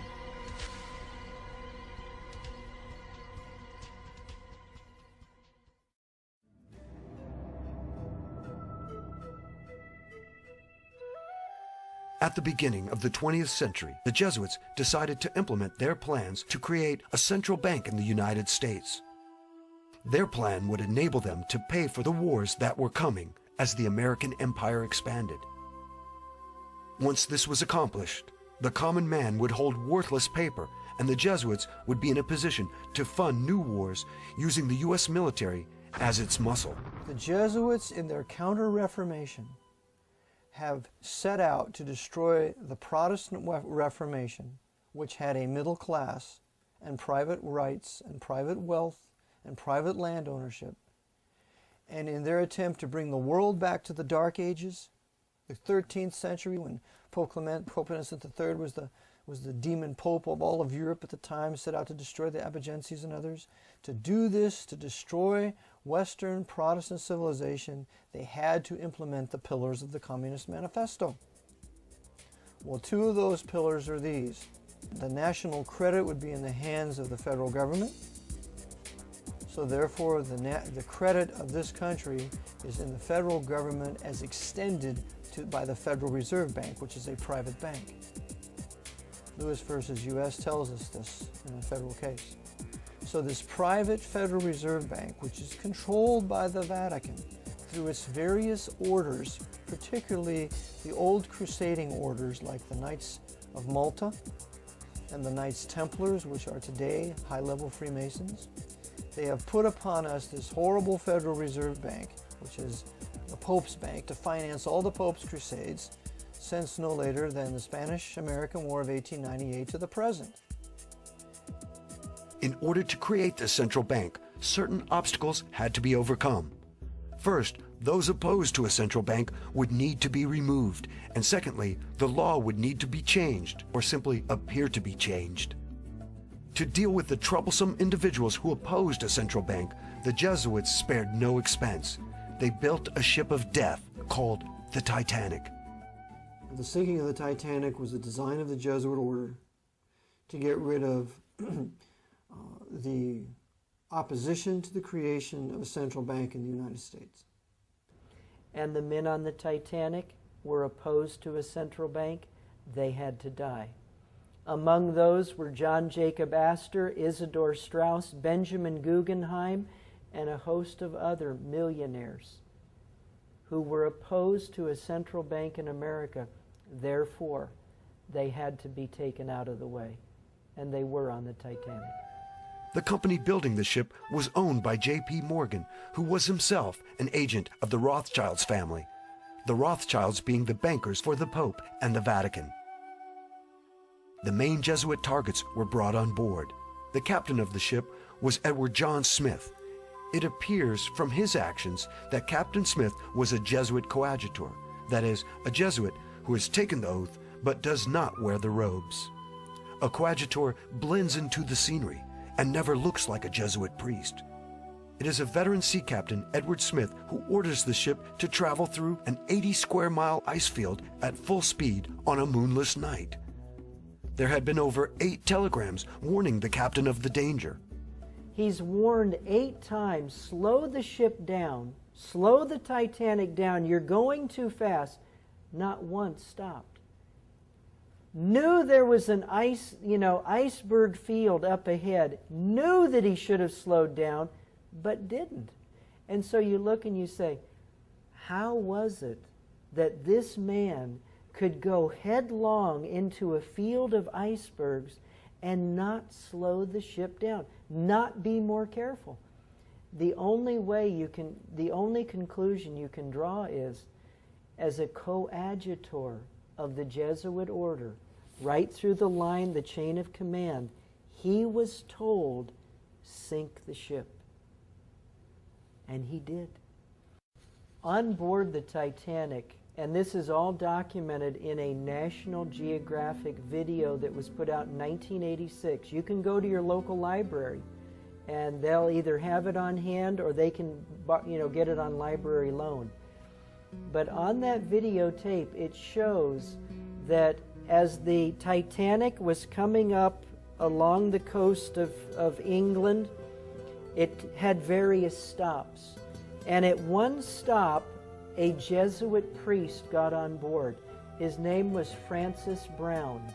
Francis Brown got on board the Titanic, took pictures of all of the wealthy people, took pictures of Edward Smith, the captain, and then, just before the Titanic set sail across the Atlantic, Francis Brown got off. And then, of course, the Titanic sunk. Well, Francis Brown is given a camera by his bishop, by his uncle, the bishop, and he is told to go down and take all these pictures of all these people we're going to kill in first class. And so that's what he does. He takes pictures of all these rich people, everybody that's there is going to go down, and a rich passenger offers him passage. Well, he knows the ship's going to go down, but he very sheepishly got in contact with his provincial. And the provincial's message was, get off that ship. Like Brown, another noted passenger, Jesuit agent J.P. Morgan, did not make the ill-fated sea voyage. Even though booked on the ship for passage to America, Morgan also fortuitously canceled at the last minute. Of course, J.P. Morgan, he had his own suite reserved for him. And there were some 55 men who at the last minute canceled their reservations on the Titanic. J.P. Morgan was one of them. Said he was sick. Oh, by the way, and don't load any of my art treasures on the Titanic either. So he didn't have any of his art treasures on it either. Didn't lose any of that.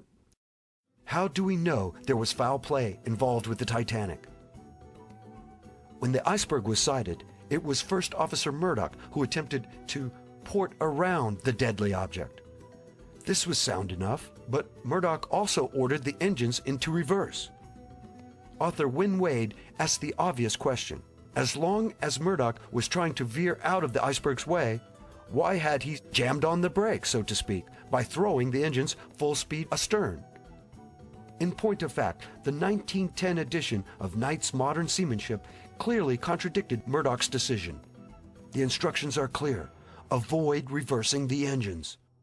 Wade sums up the situation by saying, Murdoch had maneuvered in a manner more likely to cause collisions than to prevent them. As with many who investigated the Titanic disaster, author Wynne Wade was at a loss to explain Murdoch's actions in going against the book. But the captain and Murdoch's actions were not the only telltale signs of treachery on the night the Titanic sank.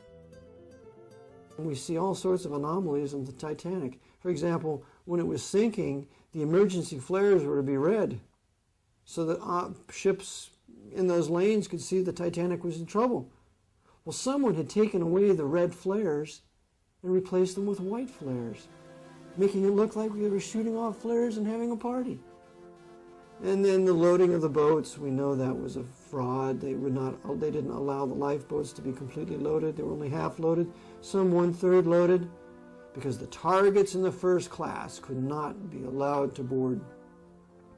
And the Jesuits were not only the captain, but his officers, and there had been a strike in England at the time, and the men who were normally the ones who would man the ocean liners, they were replaced by Jesuit coadjutors ready to board because they were all under oath to die for the Black Pope if necessary, and so they did carry out the sinking of the Titanic.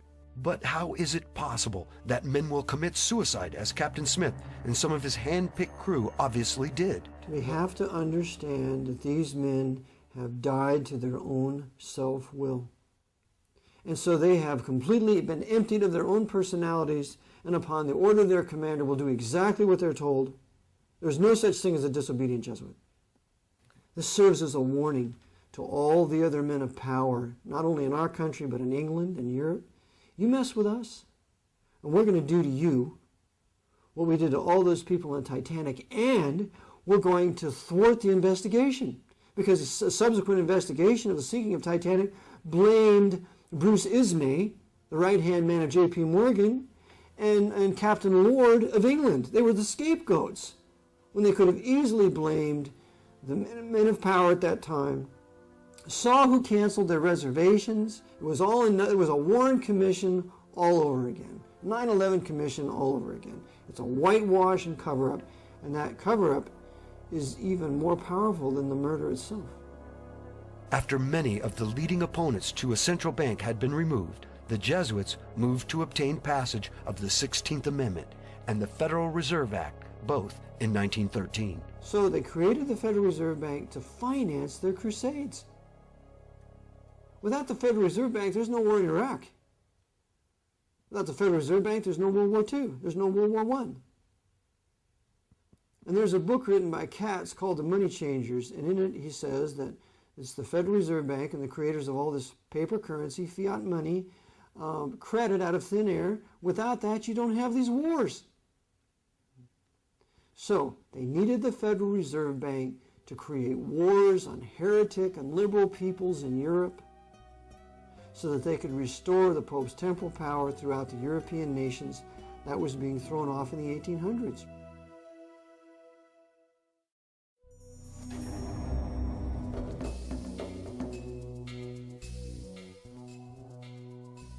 Besides instigating wars and controlling the banking industry, the Jesuits have spent a great deal of time and effort attacking and undermining their number one enemy, the Bible, specifically the King James Bible. As stated in Leone's The Secret Plan, the Jesuits view the Bible as a serpent that must be made into a harmless rod. In an effort to undermine the validity of the Bible, especially the book of Genesis, the Jesuits promoted Charles Darwin's unproven theory of evolution.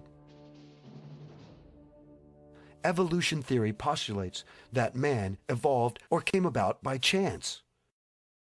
There was no God or divine agent at work in creating the world. All life had simply developed over time by mutations from a single cell that was formed billions of years ago. Supposedly, man himself had evolved from primitive ape-like creatures to his present state.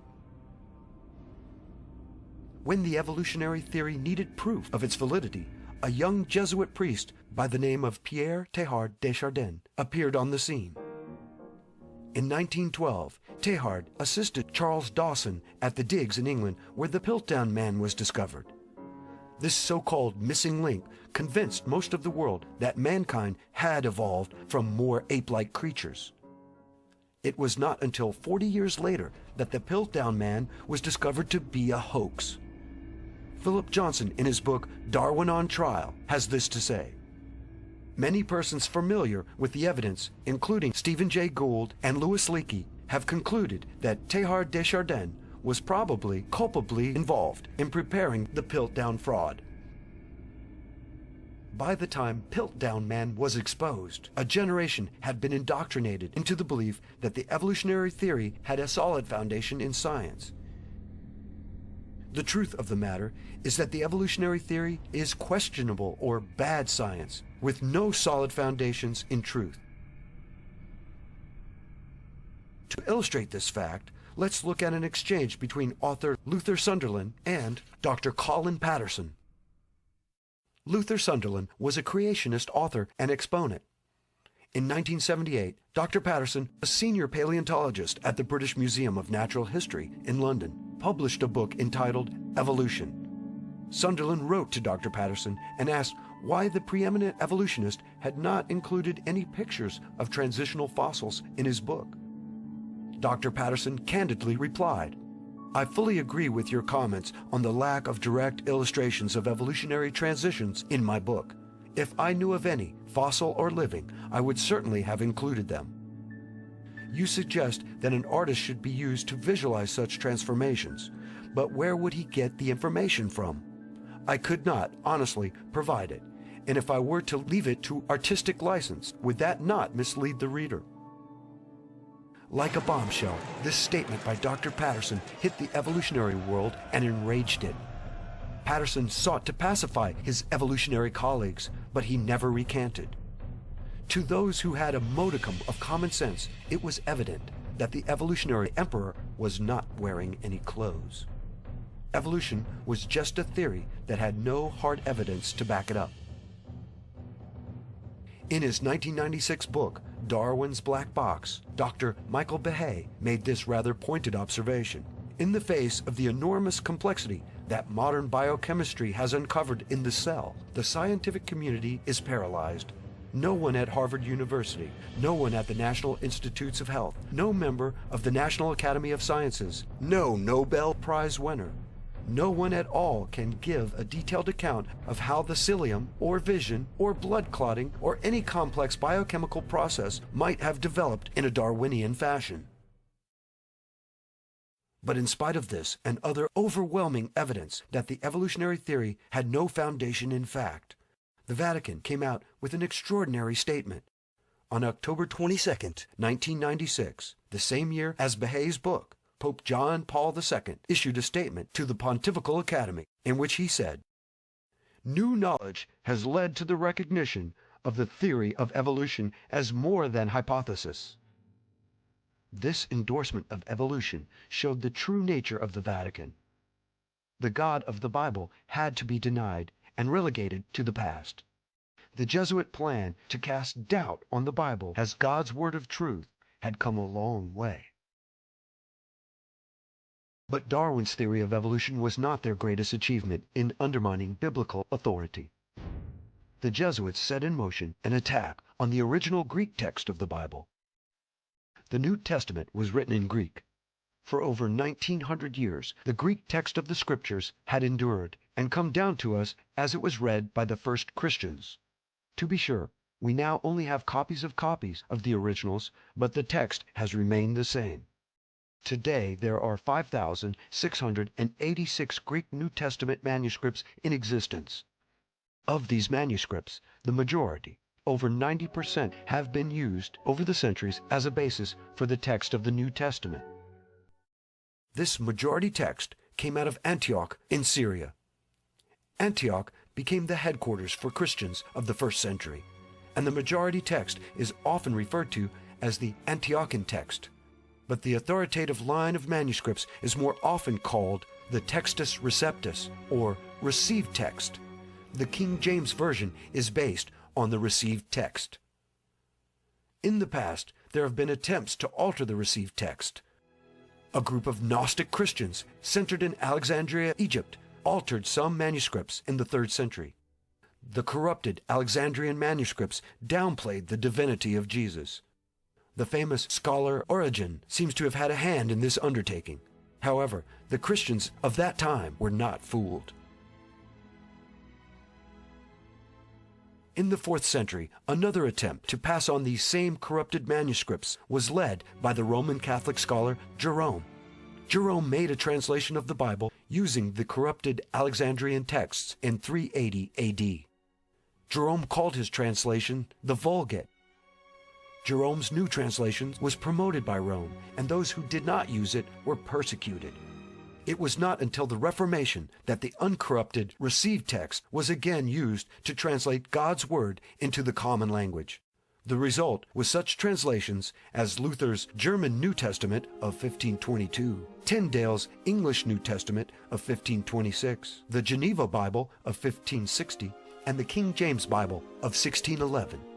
Since 1611, the King James Bible supplanted other English translations to become the most revered and cherished translations of Protestant Christians throughout the world. Then, in the late 1800s, two men worked to change that. These two biblical scholars were Brooke Foss Westcott and Fenton John Anthony Hort. Westcott and Hort created a new critical text based on the theory that the New Testament was preserved almost perfectly in the two oldest manuscripts, the Sinaiticus and the Vaticanus. The Sinaiticus manuscript was discovered in 1844 in a Roman Catholic monastery. Facsimile copies of the Vaticanus manuscript were brought out of the Vatican Library in the late 1800s. Both of these manuscripts were from the corrupted Alexandrian line. Using these two manuscripts as a foundation, Westcott and Hort began to put together their Greek text of the New Testament in 1853. In 1881, they completed and published their work. According to Westcott and Hort, now for the first time, the true text of the New Testament was available to believers. Significantly, it is from the Westcott and Hort Greek text that many modern Bible translations have been produced. And what has been the effect of this change to those in the pews listening to the Word of God? With regard to John 1:18, we read in the King James Version, "No man hath seen God at any time, the only begotten Son, which is in the bosom of the Father, he hath declared him." The same verse in the New International Version, based on the Westcott-Hort text, reads, "No one has ever seen God, but God the one and only, who is at the Father's side, has made him known." Despite the somewhat confused rendering in the NIV, the change really amounts to altering only begotten Son to only begotten God. The appearance of this alteration in a small body of text originating from the veritable capital of Gnosticism, Alexandria, would suggest that the Gnostics made their mark in these texts and at this verse. Gnostics saw matter as evil and spirit as good. God was spirit and could not be involved with wicked matter or flesh, especially in the conception of a child. To Gnostics, the virgin birth was an impossibility.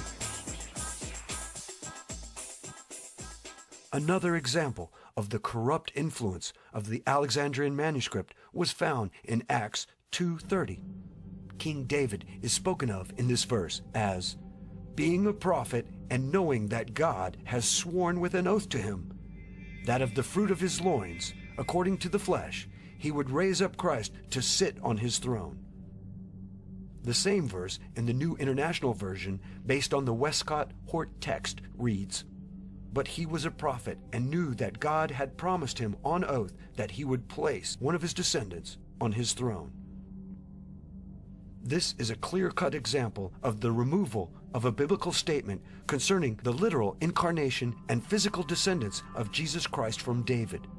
This is in line with many Gnostic systems, which viewed Christ as a purely spiritual being, an aeon emanating from the everlasting. The reading presented in the traditional text, where Christ in the flesh is said to be in physical descendants from David, would be antithetical to these speculative systems. There are many other examples that can be used to illustrate the point that the Westcott and Hort Greek text holds contrary views to the doctrines and teachings of the majority of the existing Greek manuscripts. Unfortunately, most Christians today are ignorant of this.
But even more telling is Westcott's devotion to John Henry Newman.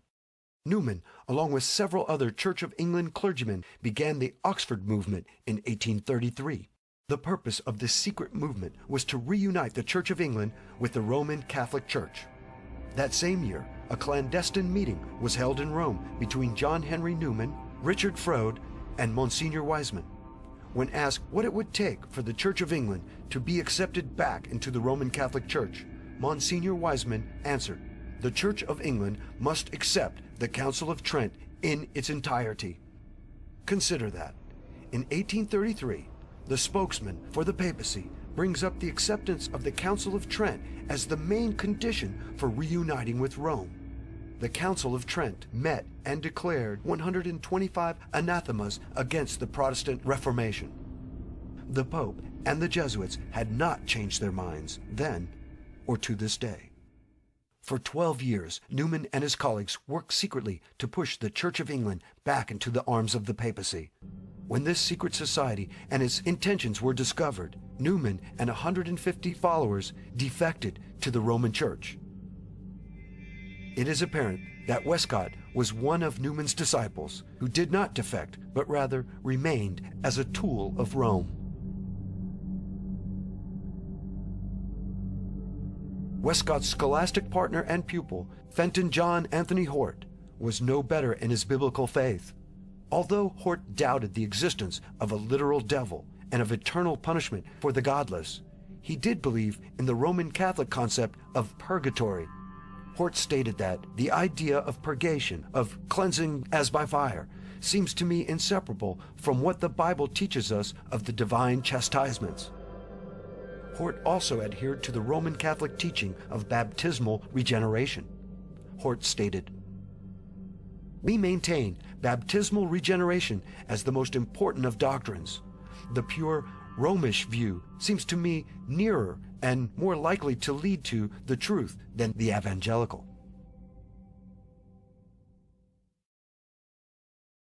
These false teachers worked ceaselessly to undermine the King James Version of the Bible and install new Bible versions more acceptable to the Vatican. Bible versions like the Revised Standard Version, the American Standard Version, the Living Bible, and the New International Version of the Bible. As mentioned earlier, the NIV is based on the Westcott-Hort Greek text, and its successor, the Nestle-Aland Greek text. A Jesuit translator, Carlo Cardinal Martini, was on the translation committee for the NIV. For this supposedly Protestant translation of the Bible, a representative of a group sworn to destroy Protestants sat on the committee that created a Protestant Bible. So, is this really a Protestant Bible? Once doubt had sufficiently been cast on the Bible and its veracity, the Jesuits knew the public would be less inclined to rise up in revolt as more open and drastic measures were taken to suppress the true Word of God. In the 1962 Engel versus Vitale case, the U.S. Supreme Court voted that prayer in public school was unconstitutional. Why? Because it violated the First Amendment. Prayer in school had not violated the First Amendment for 175 years, but suddenly it did? The following year, in the case of Abington versus Shemp, the Supreme Court voted that the reading of the Bible was also a violation of the First Amendment. How did the Supreme Court arrive at these decisions? One only has to know that the Chief Justice of the court, Earl Warren, was a Freemason to see why the court voted as it did.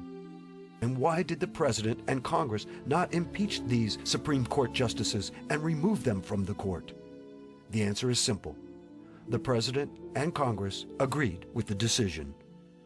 Otherwise, these godless justices would have been impeached and removed.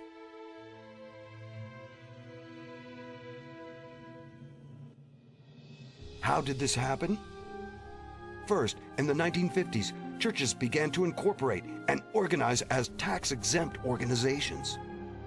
Churches had always been tax-exempt, but now they could offer their congregations tax deductions for tithes and offerings. It was Senator Lyndon Baines Johnson who pushed for the churches to be added to the Section 501c3 of the tax code. For a 501c3 church to openly speak out or organize in opposition to anything that the government declares legal, even if it is completely immoral, the church will jeopardize its tax-exempt status. The 501c3 has had a chilling effect upon the free speech rights of the church.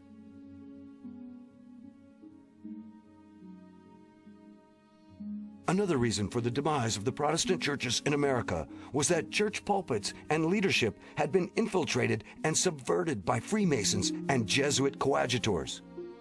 It was at this time, the late 50s and early 60s, that the Second Vatican Council met and set new goals for achieving old purposes. Vatican II fits right in harmony with the Council of Trent, because what you have is at Trent, the Catholic Church said, we will not compromise with Protestantism. And so between Trent in the 1540s and Vatican II from 1958 to 19...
What is the ultimate goal of the papacy?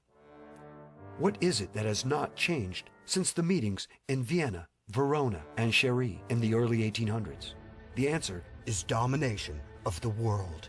The Vatican is seeking to create a one-world government or New World Order. And what will be the capital of this world government? Not Rome, but Jerusalem. In 1993, the Italian newspaper La Stampa carried a curious article that said the Vatican had gained control of a portion of the Temple Mount in Jerusalem. They want their capital back. The Crusades haven't ended. They've done this before. It's not a new phenomenon here. What the Vatican wants is, Rome is their second capital.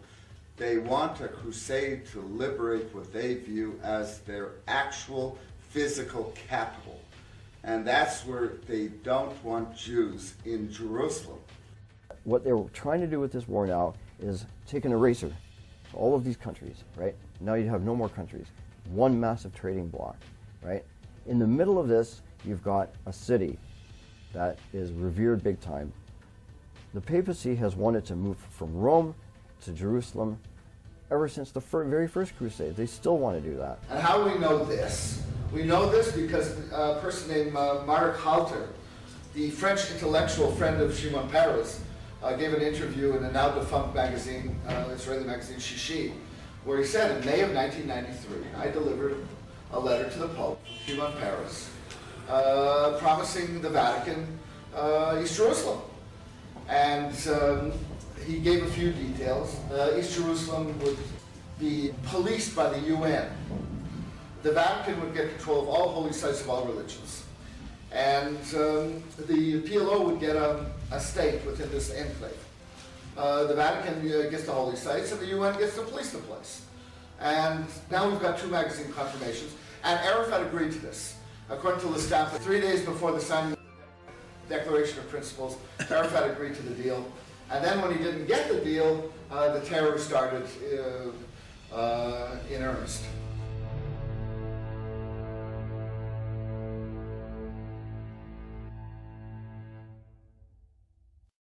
If you do not bow down to the Jesuit-controlled Roman Catholic leader, you are a heretic, and you must die. These are the words of the celebrated St. Thomas Aquinas. On the part of the Church, however, there is mercy which looks to the conversion of the wanderer, wherefore she condemns not at once, but after the first and second admonition, as the Apostle directs. After that, if he is yet stubborn, the Church, no longer hoping for his conversion, looks to the salvation of others by excommunicating him and separating him from the Church, and furthermore delivers him to the secular tribunal to be exterminated thereby from the world by death. During the Chiniquy trial, Abraham Lincoln put Bishop Foley on the stand. The bishop was forced to admit that St. Thomas was looked upon as one of the highest authorities. In fact, the Roman Catholic bishop swore that God himself had inspired what St. Thomas had written about the manner in which heretics should be treated by the Roman Catholics. If the Vatican has its way, the future for all who speak out against the Pope or who do not go along with the goals of the Jesuits is one of torture and death. This has been the fate of many world leaders, including presidents in the United States. It has also been the fate of others in all walks of life, like Confederate General Stonewall Jackson, those against the central bank on the Titanic, ex-Jesuit Alberto Rivera. In the Jesuit oath, the Jesuit states, "I will, when opportunity presents, make and wage relentless war, secretly or openly, against all heretics, Protestants, and liberals, as I am directed to do, to extirpate and exterminate them from the face of the whole earth." In light of all that has been exposed in this documentary, what is to be done? First and foremost, Christians should seek the Lord's guidance through daily prayer and Bible study. We should pray for a new reformation, not a false revival, nor one that piggybacks on a political movement, or even one that tries to take control of the existing Antichrist, Republican, and Democrat parties, but rather a reformation that emphasizes the God of the Bible, a Bible based on the Textus Receptus, like the King James Version. Secondly, the Bible tells Christians to separate ourselves from evil. Be ye not unequally yoked together with unbelievers. And in the same chapter, verse 17, "Wherefore come out from among them, and be ye separate, saith the Lord." We should seek for a peaceful separation or secession from the American empire, We want to go back to a typical constitutional Protestant form of government that was isolationist. We kept our noses out of the businesses of other nations, and we sought to develop our own country. George Bush has called the United States Constitution a GD piece of paper, and he's called this present war a crusade, which it is. So it's all the more reason to secede. We're never going to get any relief. We need to have a move in every state for secession, where we can begin to withdraw from Rome and the Potomac, which is Washington, and we can reestablish state national government once again and begin to govern our own affairs for what's best for that population or those populations in those states. And if we wish, we can then confederate together with other states, but we don't have to. Christians should not only avoid the poisons of this world, but also the false churches in the land. We should attend Bible-believing churches that are not incorporated and thus controlled by the government. If you cannot find a Bible-believing congregation in your area, start a house church yourself, with your family, or with other people in your community. Christians should shine light on the evil we see and speak out against it. In Ephesians we read, "And have no fellowship with the unfruitful works of darkness, but rather expose them." Do not be timid, but speak out about what is clearly unbiblical and evil in this country. And finally, be aware of deceivers and deceptions. Jesus warned of false prophets with lying tongues. In Matthew 24, verse 11, we read, "And many false prophets shall rise, and shall deceive many." In 1 Timothy, the Apostle Paul wrote, "Now the Spirit speaketh expressly, that in the latter times some shall depart from the faith, giving heed to seducing spirits and doctrines of devils." As we move closer to the second coming of Christ, we should be vigilant and hold steadfast to the true faith as found in the Scriptures, leaning on the Holy Spirit to empower us against false doctrine and wicked men. God's Word does not tell us to make war on other countries, to bring them democracy, or to do nation building. These lies need to be denounced. The Jesuits will not stop in their quest for world dominion and the setting up of a new world order. Christians are to resist this Antichrist system and be the light of the world. As the light shines, it reveals the truth, and the dark creatures of this world retreat from it.